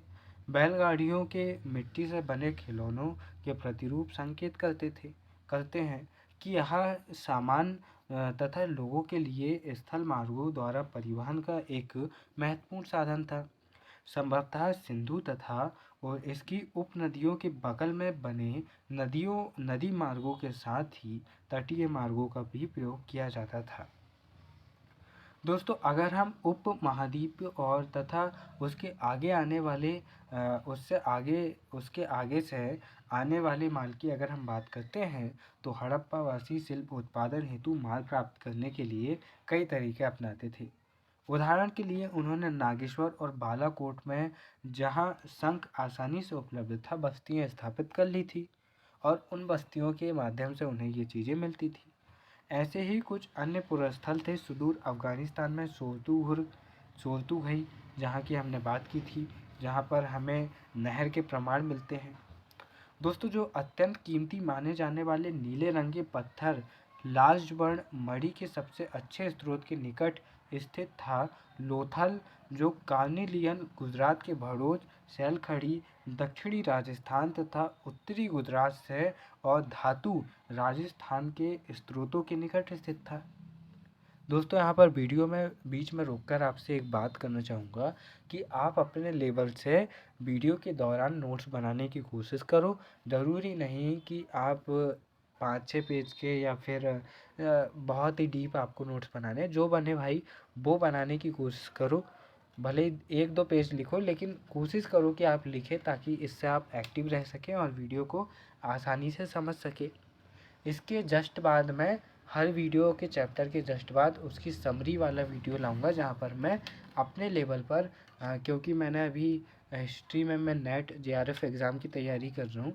नेट जेआरएफ वो एग्ज़ाम होता है जहाँ पर जिसे क्लियर करते हैं आप, जहाँ पर आपको पीएचडी करने के लिए आप क्लियर हो जाते हैं। तो पिछले बार मैंने एग्ज़ाम दिया था तो पीएचडी के लिए तो क्लियर हो गया, लेकिन अब मुझे जेआरएफ के लिए एग्ज़ाम देना है, क्योंकि मेरे सिर्फ 2 पॉइंट्स कम थे, जिसके चक्कर में मतलब कि मेरे 89.91 थे, और अगर मेरे 89.92 या 93 हो जाते तो मेरा जेआरएफ हो जाता है। हाँ, अगर जेआरएफ हो जाता तो फिर क्या होता कि मुझे 35 से 40 हज़ार रुपये हर महीने स्कॉलरशिप मिलती, और मैं देश के किसी अच्छे यूनिवर्सिटी में पीएचडी करने चला जाता, और फिर पीएचडी के दौरान 2-3 साल जितना भी टाइम लगता पीएचडी करता, और पीएचडी के बाद किसी भी स्टेट के असिस्टेंट प्रोफेसर की एग्ज़ाम निकालता, और नहीं भी निकालता तो प्राइवेट कॉलेज वाले मुझे आसानी से 60-70 हज़ार में ले लेते। और अगर असिस्टेंट प्रोफेसर निकाल लूँ मैं अपने राज्य का एक किसी और राज्य का, तो शुरुआती तनख्वाह ही मेरी 90,000 से 1 लाख रुपए रहेगी और आप भी ऐसा कर सकते हैं। तो दोस्तों कहने का ये मतलब है कि मैंने 2016 से अब तक के प्रीवियस ईयर क्वेश्चन बहुत अच्छे से पढ़ा हूँ नेट जेआरएफ की, तो मुझे पता है कि इसका लेवल क्या होता है। तो मैं आपको नेट जेआरएफ के लेवल यानी कि एक विषय का सबसे टॉप का लेवल जो हो सकता है उसके हिसाब से नोट्स आपको प्रोवाइड कराने की कोशिश करूँगा। अगर आप इन नोट्स को पढ़ते हैं तो आप यूपीएससी पीएससी किसी भी एग्ज़ाम में उस सब्जेक्ट को बेहतर कर सकते हैं। अब आप पूछोगे कि इतना ज्ञान दे रहा भाई तू तू पीएससी यूपीएससी क्यों नहीं कर लेता? क्योंकि मैं यहाँ पर एक सब्जेक्ट पढ़ रहा हूँ और वहाँ पर बहुत सारे सब्जेक्ट पढ़ना होता है। मैंने पीएससी देखा 2 बार, मेरे सर के ऊपर से गई, क्योंकि मुझे सिर्फ हिस्ट्री पढ़ना पसंद है। एमए में भी मैंने हिस्ट्री ही पढ़ा हूँ, बीए में भी मैं सिर्फ हिस्ट्री पे फोकस करता था। मैंने आर्ट्स भी सिर्फ हिस्ट्री के चक्कर में लिया था। मुझे हिस्ट्री पढ़ना बहुत पसंद है। मुझे संस्कृत पढ़ना भी बहुत पसंद था। मैंने कॉलेज में सोचा था कि मैं पब्लिक एडमिनिस्ट्रेशन यानी कि जो प्रशासनिक व्यवस्थाओं से जुड़ा जो सब्जेक्ट होता है वो लूँगा, संस्कृत लूँगा और हिस्ट्री लूँगा। लेकिन ऐसा हो नहीं पाया, ऐसे 3 ग्रुप मुझे मिले नहीं थे और फिर मुझे हिंदी लिटरेचर, इकोनॉमी और हिस्ट्री लेना पड़ा। बाद में मैंने अपने जो हिस्ट्री मुझे जो सबसे ज़्यादा पसंद है उसमें ज़्यादा एक्टिव रहा। तो इतनी बात मैं इसलिए आपसे कह रहा हूँ ताकि मैं आप मुझ पर भरोसा कर सकें कि मैं पूरी तरफ से अपनी तरफ से प्रयास करने का काम करूँगा कि मैं आपको टॉप लेवल के नोट्स प्रोवाइड कराऊँ, जो मैं खुद पढ़ रहा हूँ, जो मैं खुद बना रहा हूँ और जिनके दम पर मैं अपने एग्ज़ाम की तैयारी कर रहा हूँ। अब आपको भरोसा है तो आप वीडियो में आगे बने रह सकते हैं, इस चैनल में जुड़े रह सकते हैं। अन्यथा आप अपने लिए बेहतर चीज़ें देखें, क्योंकि आपको आगे बढ़ना चाहिए जैसे कि मुझे आगे बढ़ना चाहिए। आपको जो आपके लिए बेहतर लगे वो आपको करना चाहिए। देखिए, कच्चा माल प्राप्त करने के लिए एक अन्य नीति थी राजस्थान के खेचड़ी अंचल, और ये तांबे के लिए प्रसिद्ध था। अब इस बात को नोट कर लो, जो राजस्थान का खेतड़ी है यहाँ पर तांबे के लिए ये बहुत ज़्यादा प्रसिद्ध था। साथ ही दक्षिण भारत ये सोने के लिए प्रसिद्ध था। दोस्तों कई बार जोड़े बनाने के लिए देता है और नेट के एग्ज़ाम तक में मैंने ये देखा हूँ कि या एक तरफ लिखा है सिंधु घाटी स्थल और दूसरी तरफ लिखा हुआ है आयात करने वाले सामान। तो खेतड़ी अक्सर पूछा जाता है तांबे के लिए, दक्षिण भारत सोने के लिए, और जो सोल्तुगुर्ग है या अफगानिस्तान है वो आपको लाजवर्द जो मणि है उसके लिए जाना जाता है, उसके आयात के लिए जाने जाता है। दोस्तों इन अभियानों के माध्यम से स्थानीय समुदायों के साथ इन्होंने संपर्क स्थापित किया जाता था। इन इलाकों में यदा कदा मिलने हड़प्पाई पुरातत्व पुरावस्तुएं ऐसे संपर्कों की संकेतक हैं।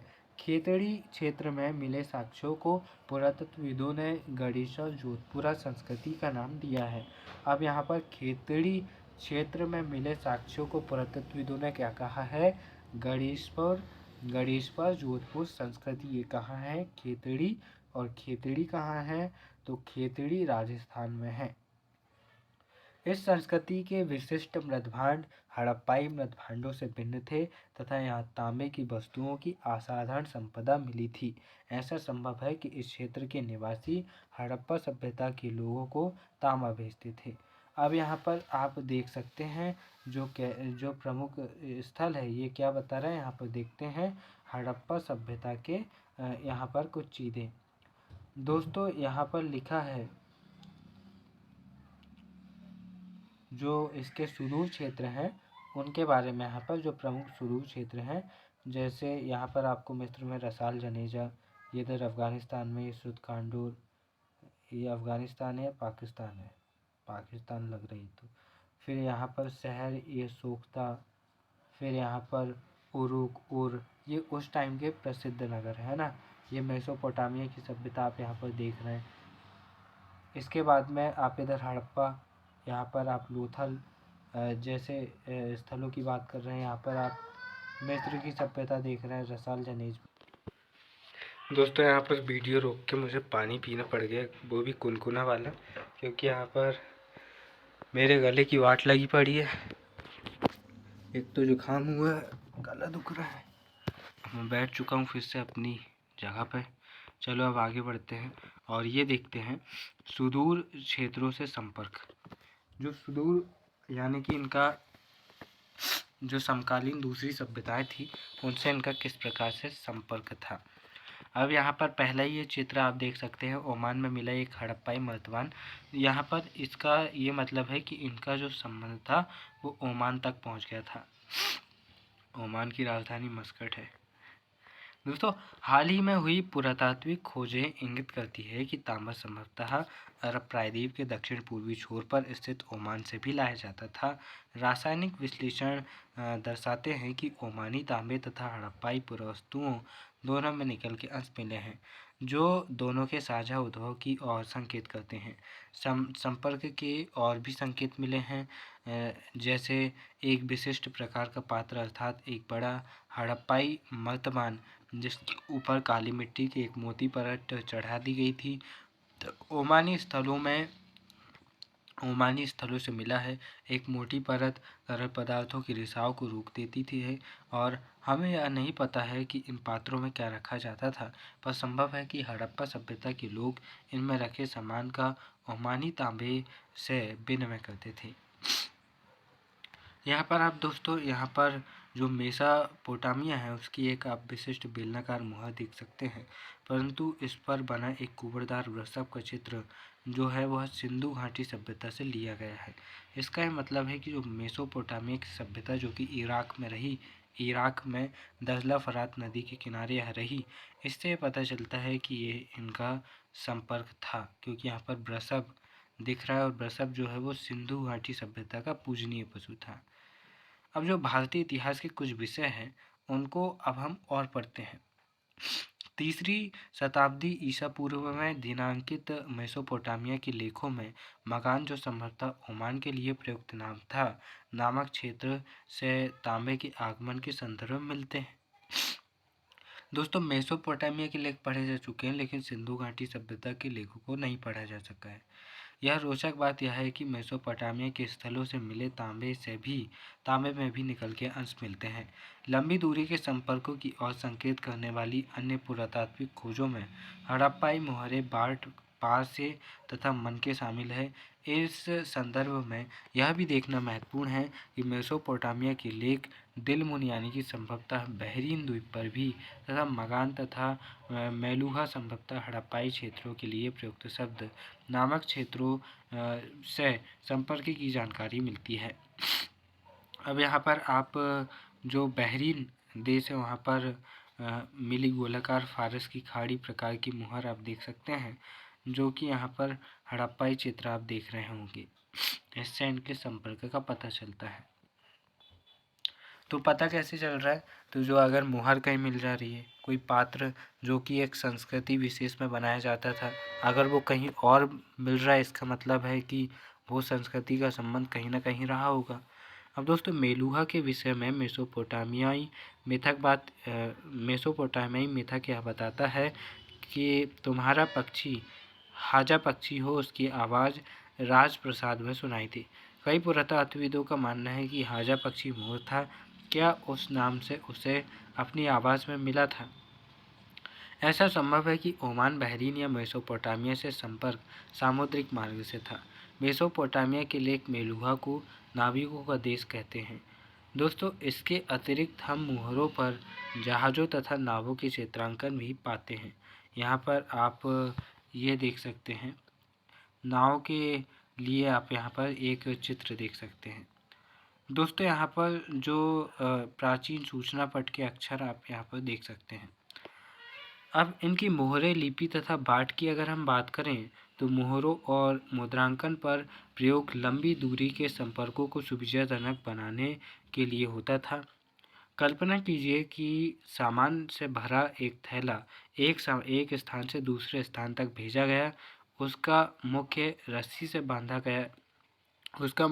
से बांधा गया और गांठ पर थोड़ी गीली मिट्टी जमा कर एक या अधिक मोहरों से दबाया गया, जिससे मिट्टी पर मोहरे की छाप पड़ गई। यदि इस थैले से अपने गंतव्य स्थान पहुंचने तक मुद्रांकन अक्षुण्ण रहा तो इसका अर्थ यह है कि थैले के साथ किसी भी प्रकार की छेड़छाड़ नहीं की गई थी। मुद्रांकन से प्रेषक की पहचान का भी पता चलता था। अब यहाँ पर आप रोपड़ से मिला एक मुद्रांकन देख सकते हैं। दोस्तों, एक रहस्यमय लिपि यानी कि हड़प्पा संस्कृति की लिपि पर हम बात करते हैं। सॉरी यार दोस्तों, ऐसी आवाज़ें सुन के बहुत दिमाग खसकता है। कोई चीखता है, कोई खखारता है, और जिस पे बीतती है उसको पता चलता है। एक रहस्यमय लिपि। सामान्यतः हड़प्पाई मोहरों पर एक पंक्ति में कुछ लिखा है जो संभवतः मालिक के नाम व पदवी को दर्शाता है। विद्वानों ने यह सुझाव भी दिया है कि इन पर बना आमतौर पर एक जानवर अनपढ़ लोगों को सांकेतिक रूप से इसका अर्थ बताता था। अधिकांश अभिलेख संक्षिप्त हैं। सबसे लंबे अभिलेख में लगभग 26 चिन्ह हैं। हालांकि यह लिपि आज तक पढ़ी नहीं जा सकी है, पर निश्चित रूप से यह बड़मालिये, जहाँ प्रत्येक चिन्ह एक स्वर अथवा व्यंजन को दर्शाता है, नहीं थी, क्योंकि इसमें चिन्हों की संख्या कहीं अधिक है, लगभग 375 से 400 के बीच। ऐसा प्रतीत होता है कि यह लिपि दाईं से बाईं ओर लिखी जाती थी, क्योंकि कुछ मोहरों पर दाईं ओर चौड़ा अंतराल है और बाईं ओर यह संकुचित है, जिससे लगता है कि उत्कीर्णक ने दाईं ओर से लिखना आरंभ किया और बाद में बाईं ओर स्थान कम पड़ गया। अब हम उस विभिन्न प्रकार की वस्तुओं को देखते हैं जिन पर लिखावट मिली है। मोहरे, तांबे के औजार, मर्तबान के अठव, तांबे तथा मिट्टी की लघु पट्टिकाएँ, आभूषण, अस्थि छड़ें और यहाँ तक कि एक प्राचीन सूचना पट। दोस्तों, याद रखिए, हो सकता है कि नष्टप्राय वस्तुओं पर भी लिखा जाता हो, पर क्या इसका अर्थ यह लगाया जा सकता है कि साक्षरता व्यापक थी? अब हम यहाँ पर इनके वाट को देखते हैं। वाट मतलब कि इनकी जो नापने की जो शैली थी, उसे हम देखते हैं। दोस्तों, इधर लाइट चली गई इसलिए ब्राइटनेस थोड़ी कम करना पड़ रहा है, क्योंकि ज़्यादा ब्राइटनेस सीधे मेरी आँख पर आ रही है। विनिमय बाटों की एक सूक्ष्म या परिशुद्ध प्रणाली द्वारा नियंत्रित थे। ये बाट सामान्यतः चर्ट नामक पत्थर से बनाए जाते थे और आमतौर पर ये किसी भी तरह के निशान से रहित घनाकार चित्र होते थे। दोस्तों, इन बाटों चित्र, जैसे कि बाट आपने सबसे ऊपर देखा होगा ना, बाट मैंने बताया भी था, जो ऊपर वाले चित्र में आपने देखा था। इन बाटों के निचले मानदंडों यानी कि मानदंड द्विधारी इत्यादि, जैसे कि 1, 2, 4, 8, 16, 32 ऐसे आने की वर्ग रूप में होते थे। जैसे 2 का वर्ग 4 हो गया, 4 का वर्ग मतलब कि 4 4 दूनी 8, 8 दूनी 16, 16 दूनी 32, इस तरह से गुणे में होते थे इत्यादि। 12,800 तक ये हमें देखने को मिलते हैं, जबकि ऊपरी मानदंड दशमलव प्रणाली का अनुसरण करते थे। छोटे बाटों का प्रयोग संभवतः आभूषणों और मनके को तौलने के लिए किया जाता था, और धातु से बने तराजू के पलड़े भी मिलते हैं। प्राचीन सत्ता की अगर हम बात करें कि यहाँ पर जो शासन व्यवस्था थी वो किस प्रकार थी, वो देखना होगा। दोस्तों, यहाँ पर आपको एक चित्र दिख रहा होगा, ये एक पुरोहित राजा का चित्र यहाँ पर दिखाया गया है। हड़प्पाई समाज में जटिल फैसले लेने और उन्हें कार्यान्वित करने के संकेत मिलते हैं। उदाहरण के लिए, हड़प्पाई पुरावस्तुओं में असाधारण एकरूपता को ही ले, जैसे मृदभांडों, मोहरों, बाटों तथा ईंटों से स्पष्ट है कि महत्वपूर्ण बात यह है कि ईंटें, जिनका उत्पादन स्पष्ट रूप से किसी एक केंद्र पर नहीं होता था, जम्मू से गुजरात तक पूरे क्षेत्र में समान अनुपात की थी। हमने यह भी देखा है कि अलग अलग कारणों से बस्तियों विशेष स्थानों पर आवश्यकता अनुसार स्थापित की गई थी। इसके अतिरिक्त ईंटें बनाने और विशाल दीवारों तथा चबूतरे के निर्माण के लिए श्रम संगठित किया गया था। इन सभी क्रियाकलापों को कौन संगठित करता था? इसके लिए राजा तो होता ही रहा होगा ना। अब यहाँ पर हम राजा के महल, जिसे प्रसाद कहा जाता था, तथा शासक पर हम बात करते हैं। सत्ता के केंद्र अथवा सत्ताधारी लोगों के विषय में पुरातात्विक विवरण हमें कोई त्वरित उत्तर नहीं देते। पुरातत्वविदों ने मोहनजोदड़ो से मिले एक विशाल भवन को एक प्रासाद की संज्ञा दी, परंतु इससे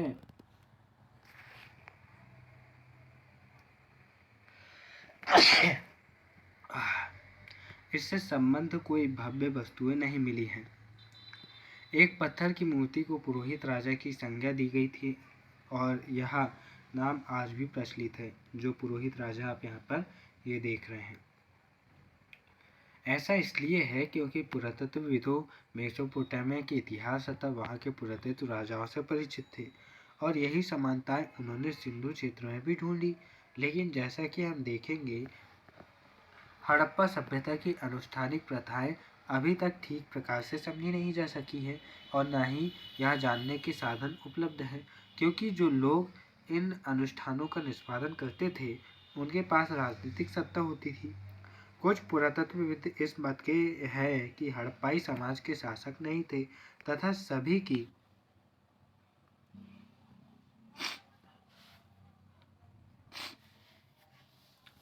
सभी की सामाजिक स्थिति समान थी। दूसरे पुरातत्वविद यह मानते हैं कि यहाँ कोई एक नहीं बल्कि कई शासक थे। जैसे मोहनजोदड़ो, हड़प्पा आदि को अपने अलग अलग राजा होते थे। कुछ और यह तर्क देते हैं कि यहाँ एक ही राज्य था, जैसे कि पुरावस्तुओं में सामान्यताएं नियोजित वस्तुएं के साक्ष्य ईंटों के आकार में निश्चित अनुपात तथा वस्तुओं के जो कच्चे माल के स्रोत के समीप संस्थापित होने से स्पष्ट है। अभी तक की स्थिति में अंतिम परिकल्पना सबसे युक्ति संगत प्रतीत होती है, क्योंकि यह कदाचित संभव नहीं लगता कि पूरे के पूरे समुदाय द्वारा इकट्ठे ऐसे जटिल निर्णय लिए तथा कार्यान्वित किए जाते होंगे। अब हम यहाँ पर बात करें सभ्यता के अंत की। ये बहुत ही सोचने वाली बात है कि जो सभ्यता भारत के इतिहास की सबसे प्राचीनतम सभ्यता और जिसने हमें इतनी महानता और गौरव का एहसास दिलाया कि हम प्राचीन काल में इतने सभ्य थे, वह सभ्यता कैसे नष्ट हो गई, ये बहुत ही आश्चर्य की बात है। अब दोस्तों, आश्चर्य की बात ये भी है कि आप यहाँ पर पुस्तक इस वीडियो से बोर होते होंगे और वीडियो को देखते हुए दिमाग खसकाते होंगे और मैं यहाँ पर खुश होने वाला हूँ, क्योंकि मैं कल, यानी कि आज 5 दिसंबर 2024 है, कल 6 दिसंबर 2024 होगा। दोस्तों, आज पुष्पा 2 रिलीज़ हुई है और कल मैं अपने भाई के साथ देखने जाने वाला हूँ। आज जाने का प्लान था लेकिन आज नहीं जा पाए, कल जाएंगे। मज़ा आने वाला है, झुकूंगा नहीं साला वाली बात होगी। तो यहाँ पर हम आगे देखते हैं सभ्यता का अंत कैसे हुआ। ऐसे साक्ष्य मिले जिनके अनुसार लगभग 1800 ईसा पूर्व तक चौलिस्तान जैसे क्षेत्रों में अधिकांश विकसित हड़प्पा स्थलों को त्याग दिया गया था। इसके साथ ही गुजरात, हरियाणा तथा पश्चिमी उत्तर प्रदेश की नई बस्तियों में आबादी बढ़ने लगी थी। ऐसा लगता है कि उत्तर हड़प्पा के क्षेत्रों 1900 ईसा पूर्व के बाद अस्तित्व में रहे। कुछ चुने हुए हड़प्पा स्थलों की भौतिक संस्कृति में बदलाव आया था, जैसे सभ्यता की विशिष्ट पुरावस्तुओं, बाटों, मोहरों तथा विशिष्ट मानकों का समाप्त हो जाना। लेखन, लंबी दूरी का व्यापार तथा शिल्प विशेषज्ञता भी यहाँ समाप्त हो गई। सामान्यतः थोड़ी वस्तुओं के निर्माण के लिए थोड़ा ही माल प्रयोग में लाया जाता था। आवास निर्माण की तकनीक का ह्रास हुआ तथा बड़ी सार्वजनिक संरचनाओं का निर्माण अब बंद हो गया। दोस्तों, कुल मिलाकर पुरावस्तुओं तथा बस्तियां इन संस्कृतियों के एक ग्रामीण जीवन शैली की ओर संकेत करती हैं। इन संस्कृतियों को उत्तर हड़प्पा अथवा अनुवर्ती संस्कृतियां कहा गया है। ये परिवर्तन कैसे हुए, इस विषय में कई व्याख्याएं दी गई हैं। इनमें जलवायु परिवर्तन, वनों की कटाई, अत्यधिक बाढ़, नदियों का सूख जाना और या मार्ग बदल लेना, भूमि का अत्यधिक उपयोग सम्मिलित है। इसमें से कुछ कारण कुछ वस्तुओं के संदर्भ में तो सही हो सकते हैं, लेकिन पूरी सभ्यता के पतन की बात आप यहाँ नहीं कर सकते, क्योंकि ये बहुत बड़ी सभ्यता थी भाई साहब। और आप कहें कि पूरी सभ्यता सिर्फ एक कारण से ख़त्म हो गई, तो ये तो एक आश्चर्य की बात होगी ना। ऐसा लगता है कि सुदृढ़ एकीकरण के तत्व संभवतः हड़प्पाई राज्य का अंत हो गया। मोहरे लिपि, विशिष्ट मनके तथा मृदभांडों के लोप, मानकीकृत बाट प्रणाली के स्थान में स्थानीय बाटों के प्रयोग, शहरों के पतन तथा परित्याग जैसे परिवर्तनों से इस तर्क को बल मिलता है कि उपमहाद्वीप को एक पूरी तरह से अलग क्षेत्र में नए शहरों के विकास के लिए 1 शताब्दी से भी अधिक समय तक प्रतीक्षा करनी पड़ी। यहाँ पर एक आक्रमण के साक्ष्य भी मिलते हैं। 1925 में मोहनजोदड़ो के एक भाग में 16 लोगों के अस्थि पंजर उन आभूषणों सहित मिले जो उन्होंने मृत्यु के समय पहने हुए थे। बहुत पश्चात 1947 में REM व्हीलर ने, जो कि भारतीय पुरातत्व सर्वेक्षण के तत्कालीन डायरेक्टर जनरल थे, इन पुरातत्वविदों इन पुरातात्विक साक्ष्यों का उपमहाद्वीप में ज्ञात प्राचीनतम ग्रंथ ऋग्वेद के साक्ष्यों के संबंध में स्थापित करने का प्रयास किया।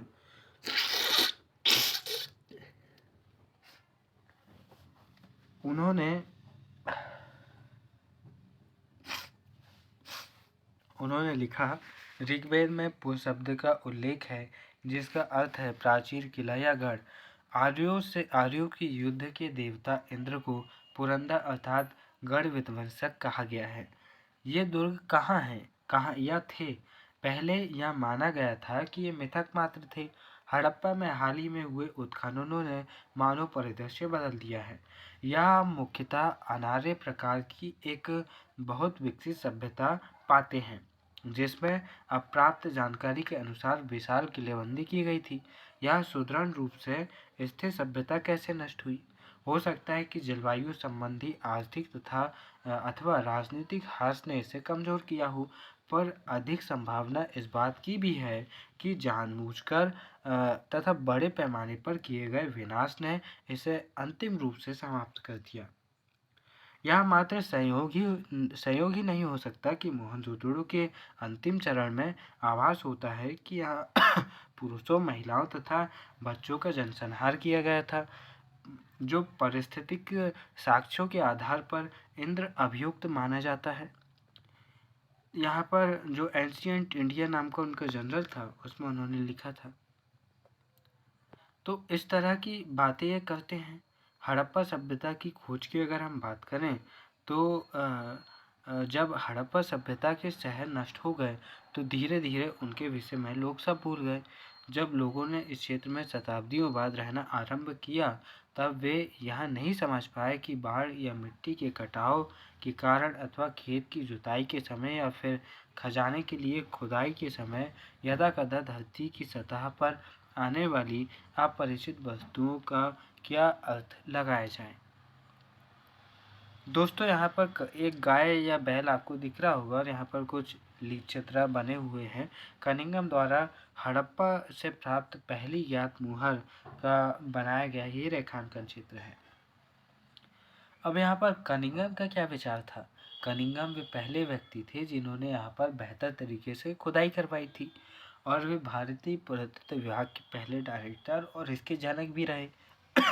दोस्तों, जब भारतीय पुरातात्विक सर्वेक्षण के पहले डायरेक्टर जनरल कनिंघम ने 19वीं शताब्दी के मध्य में पुरातात्विक उत्खनन आरंभ किए, तब पुरातात्विक अपने अन्वेषणों के मार्गदर्शन के लिए लिखित स्रोतों यानी कि साहित्य तथा अभिलेख का प्रयोग अधिक पसंद करते थे। यहाँ तक कि कनिंघम की मुख्य रुचि भी आरंभिक ऐतिहासिक लगभग 6ठी शताब्दी ईसा पूर्व में 4ठी शताब्दी ईस्वी तथा उसके बाद के कालों से संबंधित पुरातत्व थी। आरंभिक बस्तियों की पहचान के लिए उन्होंने 4ठी से 7वीं शताब्दी ईस्वी के बीच महाद्वीप से आए चीनी बौद्ध तीर्थयात्रियों द्वारा छोड़े गए वृत्तांतों का प्रयोग किया। कनिंघम ने अपने सर्वेक्षणों के दौरान मिले अभिलेखों का संग्रहण, प्रलेखन तथा अनुवाद भी किया। उत्खनन के समय वे ऐसी पुरावस्तुओं को खोजने का प्रयास करते जो उनके विचारों में सांस्कृतिक महत्व की थी। हड़प्पा जैसा पुरास्थल जो चीनी तीर्थयात्रियों के यात्रा कार्यक्रम का हिस्सा नहीं था और जो एक आरंभिक ऐतिहासिक शहर नहीं था, कनिंघम के अन्वेषण के ढांचे में उपयुक्त नहीं बैठता था। दोस्तों, इसलिए हालांकि हड़प्पाई पुरावस्तुएं 19वीं शताब्दी में कभी कभी मिलती थी और इनमें से कुछ तो कनिंघम तक पहुंची भी थी, फिर भी वह समझ नहीं पाए कि वे पुरावस्तुएं कितनी प्राचीन हैं। एक अंग्रेज ने कनिंघम को एक हड़प्पाई मुहर दी। उन्होंने मुहर पर तो ध्यान दिया, पर उन्होंने उसे ऐसे कालखंड में दिनांकित करने का असफल प्रयास किया जिससे वे परिचित थे। ऐसा इसलिए था क्योंकि कई लोगों की तरह उनका भी यह मानना था कि भारतीय इतिहास का प्रारंभ गंगा घाटी में पनपे पहले शहर के साथ ही हुआ है।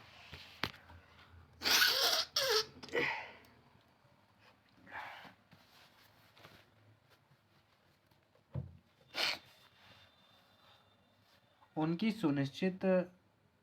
सुनिश्चित अवधारणा के चलते यह कोई आश्चर्य की बात नहीं है कि वह हड़प्पा के महत्व को समझने में चूक गए। तो फिर किस तरह से लोगों को पता चला कि हड़प्पा है? दोस्तों, कालांतर में 20वीं शताब्दी के आरंभिक दशकों में दयाराम साहनी जैसे पुरातत्वविदों ने हड़प्पा की मोहरें खोज निकाली, जो निश्चित रूप से आरंभिक ऐतिहासिक स्तरों से कहीं अधिक प्राचीन स्तरों से संबंधित थी। अब इनके महत्व को समझा जाने लगा। एक अन्य पुरातत्वविद राखलदास बनर्जी ने हड़प्पा से मिली मोहरों के समान मोहरें मोहनजोदड़ो से खोज निकाली, जिससे अनुमान लगाया गया कि ये दोनों पुरास्थल एक ही पुरातात्विक संस्कृति के भाग थे। इन्हीं खोजों के आधार पर 1924 में भारतीय पुरातात्विक सर्वेक्षण के डायरेक्टर जॉन मार्शल ने पूरे विश्व के समक्ष सिंधु घाटी में एक नवीन सभ्यता की खोज की घोषणा की। जैसा कि S.N. राव अपनी पुस्तक the history of Indian archaeology में लिखते हैं, मार्शल ने भारत को जहां पाया था उसे उसने 3000 वर्ष पीछे छोड़ा। ऐसा इसलिए था क्योंकि मेसोपोटामिया के पुरास्थलों में हुए उत्खनन से हड़प्पा पुरास्थल की मोहरें जैसी मोहरें मिली, पर तब तक पहचानी न जा सकी। मोहरें तो मिली थी लेकिन उन्हें पहचाना नहीं गया। इस प्रकार विश्व को न केवल एक नई सभ्यता की जानकारी मिली, पर यह भी कि मेसोपोटामिया के समकालीन थी, यानी कि विश्व की सबसे प्राचीन सभ्यता की ये समकालीन थी। भारतीय पुरातात्विक सर्वेक्षण के डायरेक्टर जनरल के रूप में जॉन मार्शल का कार्यकाल वास्तव में भारतीय पुरातत्व के एक व्यापक परिवर्तन का काल था। वे भारत में कार्य करने वाले पहले पेशेवर पुरातात्विक थे और वे यहाँ यूनान तथा क्रीट में अपने कार्यों का अनुभव भी लाए। हालांकि अधिक महत्वपूर्ण बात यह है कि कनिंघम की तरह उन्होंने भी आकर्षक खोजों में दिलचस्पी की, पर उनमें दैनिक जीवन की पद्धतियों को जानने की उत्सुकता थी भी थी। यहाँ पर आप एक छोटे से टीले का स्तर विन्यास देख सकते हैं कि किस तरह से ये आपको अलग अलग परतें यहाँ पर देखने को मिलेंगी। दोस्तों, हड़प्पा में जो व्हीलर हैं उन्होंने किस तरह से काम किया वो हम यहाँ पर साइड में पढ़ते हैं। पहले आरंभिक पुरातत्वविद कई बार साहस की भावना से कार्य करते थे। व्हीलर ने हड़प्पा में अपने अनुभव के विषय में यह लिखा, मुझे याद आता है कि 1944 की एक गर्म रात को पुरातात्विक सर्वेक्षण के नवनियुक्त डायरेक्टर जनरल के रूप में मैं अपने स्थानीय मुस्लिम अधिकारी के साथ हड़प्पा नामक एक छोटे से रेलवे स्टेशन से एक गहरे बालू के रास्ते पर 4 मील की तांगे की सवारी कर मैं प्राचीन स्थल के टीलों जो चांद की रोशनी से अवलोकित थे के समीप स्थित एक विश्राम गृह तक पहुंचा। अपने चिंतित सहकर्मी की इस चेतावनी की हमें अपना निरीक्षण अपनी सुबह 5:30 बजे से आरंभ कर 7:30 बजे तक समाप्त कर देना चाहिए, जिसके पश्चात बहुत अधिक गर्मी हो जाती है। के बाद प्रवेश द्वार में काली आकृति के पंख वालों को धीरतापूर्वक बैठा छोड़ तथा पड़ोस की बीहड़ से अनगिनत सियारों की रात की हवा को चीरती हुई आवाज के बीच हम सोने चले गए। अगली सुबह ठीक 5:30 बजे हमारे छोटे से काफिले ने बालू के टीले की ओर बढ़ना आरंभ किया। 10 मिनट के भीतर ही मैं हरुका सबसे ऊंचे टीले को देखते हुए अपनी दृष्टि पर अविश्वास के साथ अपनी आंख मलने लगा। 6 घंटे बाद भी मेरे घबराए हुए कर्मचारीगण तथा मैं सूर्य की तेज रोशनी में कुदालियों और चाकुओं के साथ कठिन परिश्रम कर रहे थे। मुझे डर है कि मेरे सहयोगी काम के मेरे जुनून के कारण मुझे सनकी न समझ लें। यहाँ पर ये जो व्हीलर हैं, जो कि 1946 में भारतीय पुरातत्व विभाग के डायरेक्टर के रूप में आए थे 44 में उनका कथन यहाँ पर आपने देखा। दोस्तों, नई तकनीकों तथा प्रश्न पर हम बात करें, जैसे 1944 में भारतीय पुरातात्विक सर्वेक्षण के डायरेक्टर जनरल भले IREM व्हीलर ने इस समस्या का निदान किया। व्हीलर ने पहचाना कि एक समान क्षैतिज ईसाइयों के आकार आधार पर खुदाई की बजाय टीले के स्तर विन्यास का अनुसरण करना अधिक आवश्यक था। जैसे कि आपने यहाँ पर चित्र देखा, क्षैतिज तरीके से यहाँ पर खुदाई करें। साथ ही सेना के पूर्व ब्रिगेडियर के रूप में उन्होंने पुरातत्व की पद्धति में एक सैनिक परिशुद्धता का समावेश भी किया। हड़प्पा सभ्यता की भौगोलिक सीमाओं का आज की राष्ट्रीय सीमाओं से बहुत थोड़ा या कोई संबंध नहीं है, लेकिन उपमहाद्वीप के विभाजन तथा पाकिस्तान के बनने के पश्चात सभ्यता के प्रमुख स्थल अब पाकिस्तान के क्षेत्र में है। इसी कारण से भारतीय पुरातत्वविदों ने भारत में पुरास्थलों को चिन्हित करने के प्रयास किए। कच्छ में हुए व्यापक सर्वेक्षण से कई हड़प्पाई बस्तियां प्रकाश में आई तथा पंजाब और हरियाणा में किए गए अन्वेषणों से हड़प्पा स्थलों की सूची में कई और नाम जुड़ गए। हालांकि कालीबंगन, लोथल, राखीगढ़ी और हाल ही में हुए धोलावीरा की खोज, वहाँ हुए अन्वेषण तथा उत्खनन इन्हीं प्रयासों का हिस्सा है। नए अन्वेषण अब भी जारी है।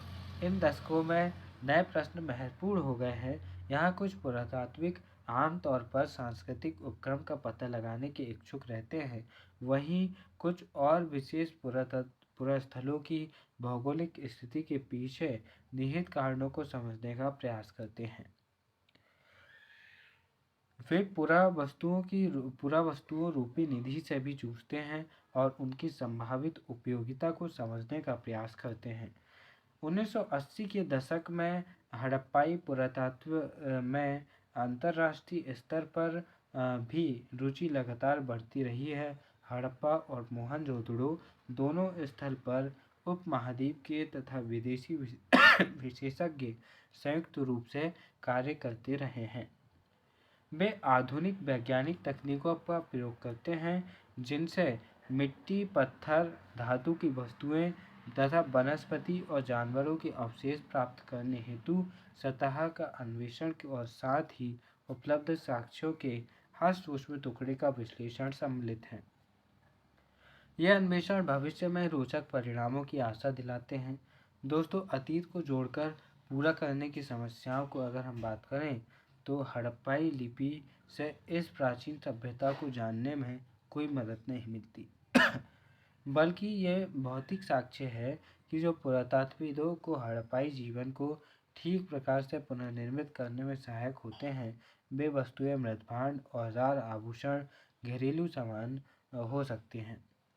कपड़ा, चमड़ा, लकड़ी तथा सरकंडे जैसे जैविक पदार्थ सामान्यतः सड़ जाते हैं। विशेष रूप से उष्णकटिबंधीय क्षेत्रों में जो वस्तुएं बच जाती हैं, वे हैं पत्थर, पकी मिट्टी तथा धातु। यह भी याद रखना आवश्यक है कि केवल टूटी हुई अथवा अनुपयोगी वस्तुओं ही फेंकी जाती थी। अन्य वस्तुएं संभवतः पुनर्चक्रित की जाती थी। परिणामतः जो बहुमूल्य वस्तुएं अक्षता अवस्था में मिलती हैं, या तो वे अतीत में खो गई थी या फिर संचयन के पश्चात कभी दोबारा प्राप्त नहीं की गई। अन्य शब्दों में, कुछ खोजें प्रारूपिक की बजाय संयोगिक होती हैं। खोजी गई वस्तुओं का वर्गीकरण भी करना बेहद जरूरी है। पूरा वस्तुओं की पुनः प्राप्ति पुरातात्विक उद्यम का आरंभ मात्र है। इसके बाद पुरातत्वविद अपनी खोजों को वर्गीकृत करते हैं। वर्गीकरण का एक सामान्य सिद्धांत प्रयुक्त पदार्थों जैसे पत्थर, मिट्टी, धातु, अस्थि, हाथी दांत आदि के संबंध में होता है। दूसरा और अधिक जटिल उनकी उपयोगिता के आधार पर होता है। पुरातत्वविदों को यह तय करना पड़ता है कि उदाहरणतः कोई पुरावस्तु एक औजार है या एक आभूषण है, या फिर दोनों। उसका अथवा अनुष्ठानिक प्रयोग की कोई वस्तु किसी पुरावस्तु की उपयोगिता की समझ अक्सर आधुनिक समय में प्रयुक्त वस्तुओं से उनकी समानता पर आधारित होती हैं। मन के चक्कियाँ, पत्थर के फलक तथा पात्र इसके स्पष्ट उदाहरण हैं। पुरातत्वविद किसी पुरावस्तु की उपयोगिता को समझने का प्रयास उस संदर्भ के परीक्षण के माध्यम से भी करते हैं जिसमें वह मिली थी। क्या वे घर में घर में मिली थी, नाले में, कब्र में, या वे मिट्टी में मिली, यह जानना जरूरी हो जाता है। कभी कभी पुरातत्वविदों को अप्रत्यक्ष साक्ष्यों का सहारा लेना पड़ता है। उदाहरण के लिए, हालांकि कुछ हड़प्पा स्थलों में से कपास के टुकड़े मिले हैं, पर पहनावे के विषय में जानने के लिए हमें अप्रत्यक्ष साक्ष्यों जैसे मूर्तियों के चित्रण पर निर्भर रहना पड़ता है। पुरातत्वविदों के संदर्भ की रूपरेखा को विकसित करना पड़ता है। हमने देखा है कि पहली प्राप्त हड़प्पाई मुहर को तब तक नहीं समझा जा सका जब तक पुरातत्वविदों ने उसे समझने के लिए सही संदर्भ नहीं मिला। सांस्कृतिक अनुक्रम जिसमें वह मिली थी तथा मेसोपोटामिया में हुई खोजों की तुलना दोनों के संबंध में है। व्याख्या की अगर हम समस्याएं की बात करें तो पुरातात्विक व्याख्या की समस्याएं संभवतः सबसे अधिक धार्मिक प्रथाओं के पुनर्निर्माण के प्रयोगों में सामने आती हैं। आरंभिक पुरातत्वविदों को लगता था कि कुछ वस्तुएं जो असामान्य और अपरिचित लगती थी संभवतः धार्मिक महत्व की होती थी। इनमें आभूषणों से लदी हुई नारी की मृणमूर्तियां, जिनमें से कुछ के शीश पर विस्तृत प्रसाधान हमें देखने को मिलते हैं। इन्हें मातृ देवी कहा गया।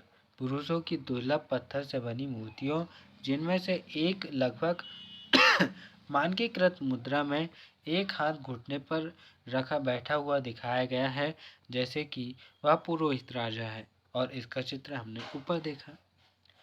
मोहरों, जिनमें से कुछ पर संभवतः अनुष्ठान के दृश्य बने हैं, के परीक्षण के धार्मिक आस्थाओं और जैसे कि यहाँ पर एक चित्र योग की मुद्रा में आपको एक व्यक्ति दिख रहा है। इन्हें पशुपतिनाथ भगवान कहा गया है। भगवान शिव का रूप इन्हें कहा गया है। दोस्तों, यहाँ पर हम बात करें कि मोहरे, जिनमें से कुछ पर संभवतः अनुष्ठान के दृश्य बने हैं, के परीक्षण के धार्मिक आस्थाओं और प्रथाओं को पुनर्निर्मित करने का प्रयास भी किया गया है।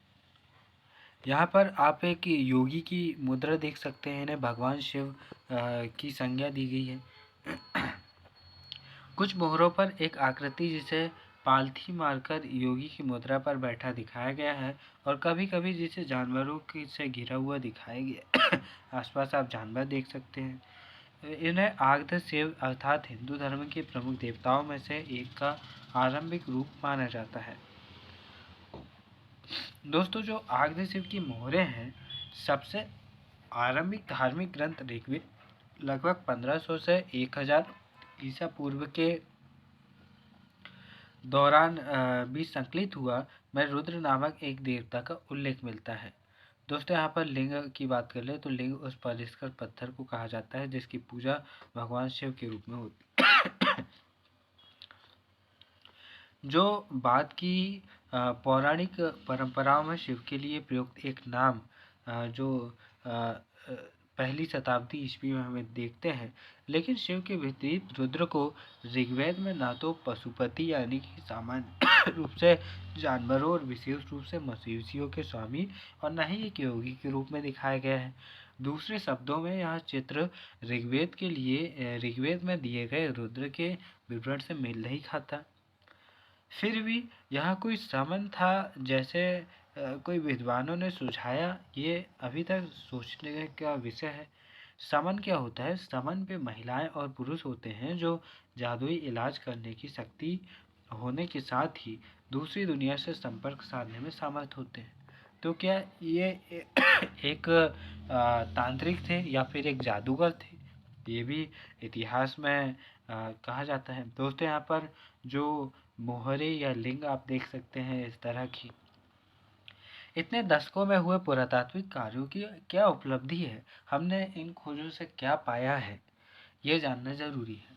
हड़प्पाई अर्थव्यवस्था के बारे में अब हमारी जानकारी कुछ बेहतर है। हम सामाजिक भिन्नताओं की गुत्थी सुलझाने में सफल हुए हैं और सभ्यता की कार्यप्रणाली के विषय में हमारी जानकारी कुछ बढ़ी है।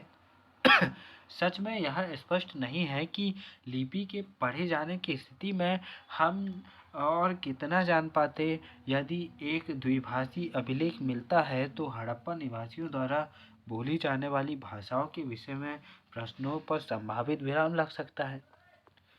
कई पुनर्निर्माण अभी भी संदिग्ध बने हुए हैं।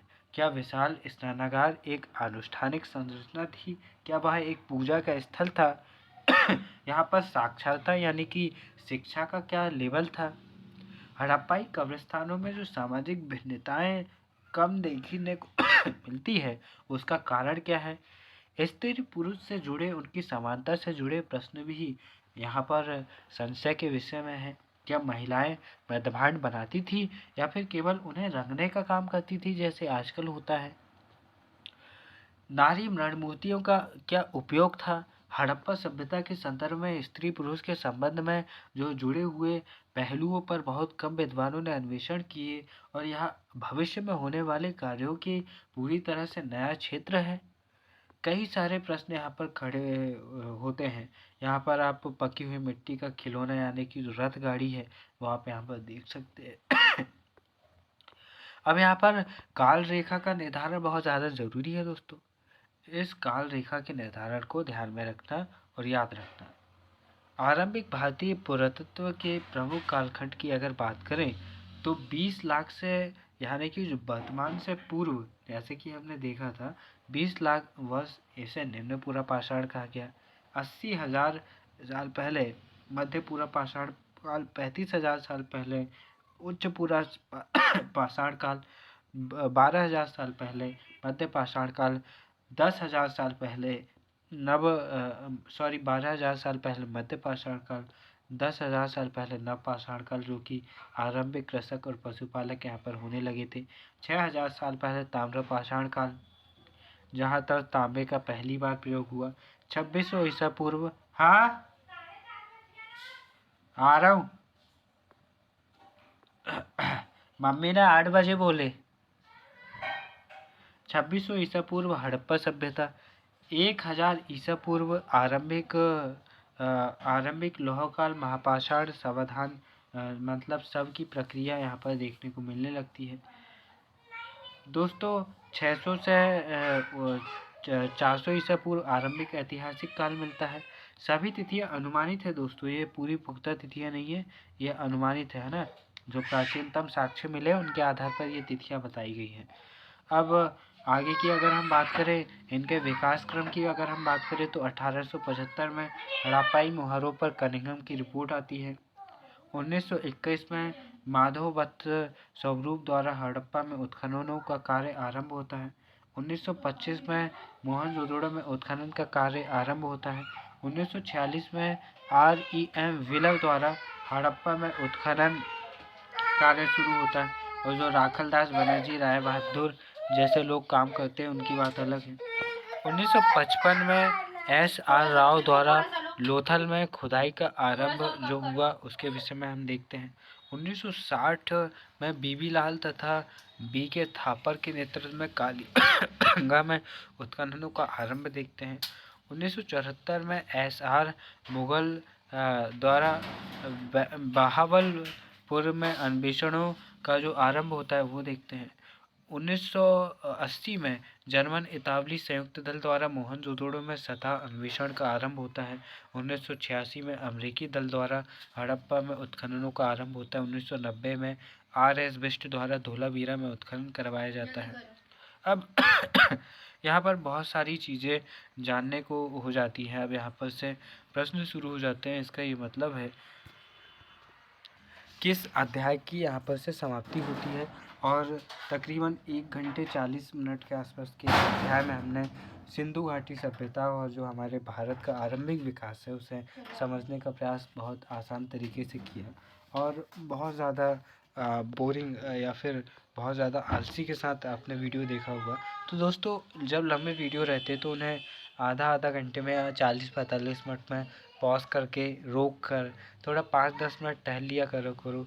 सोशल मीडिया छोड़कर कुछ और, मोबाइल के बजाय कुछ और काम कर लिया करो। इससे आप तरोताज़ा हो जाते हैं। दोस्तों यहाँ पर बहुत सारे प्रश्न यहाँ पर दिए गए हैं कि उसकी विशेषताओं के बारे में बताइए, उसके पतन के कारण बताइए। तो बहुत सारे प्रश्नों का सवाल आप यहाँ पर कर पाएंगे और मुझे उम्मीद है, और जो यहाँ पर ये तिथियाँ दी गई हैं इन्हें ध्यान से याद करना, क्योंकि ये इम्पॉर्टेंट है। और मुझे उम्मीद है कि ये वीडियो आपको पसंद आया होगा, आपके काम का होगा और आप कुछ बेहतर सीख कर समझेंगे। इसके साथ ही समरी वाला वीडियो भी आप देख लेना, जो चैनल में ही आपको मिल जाएगा। एनसीईआरटी की प्लेलिस्ट अलग है, समरी की प्लेलिस्ट अलग है, तो आप देख सकते हैं। ठीक है, तो फिर मिलेंगे अपने किसी और वीडियो में। तब तक के लिए नमस्कार, जय हिंद।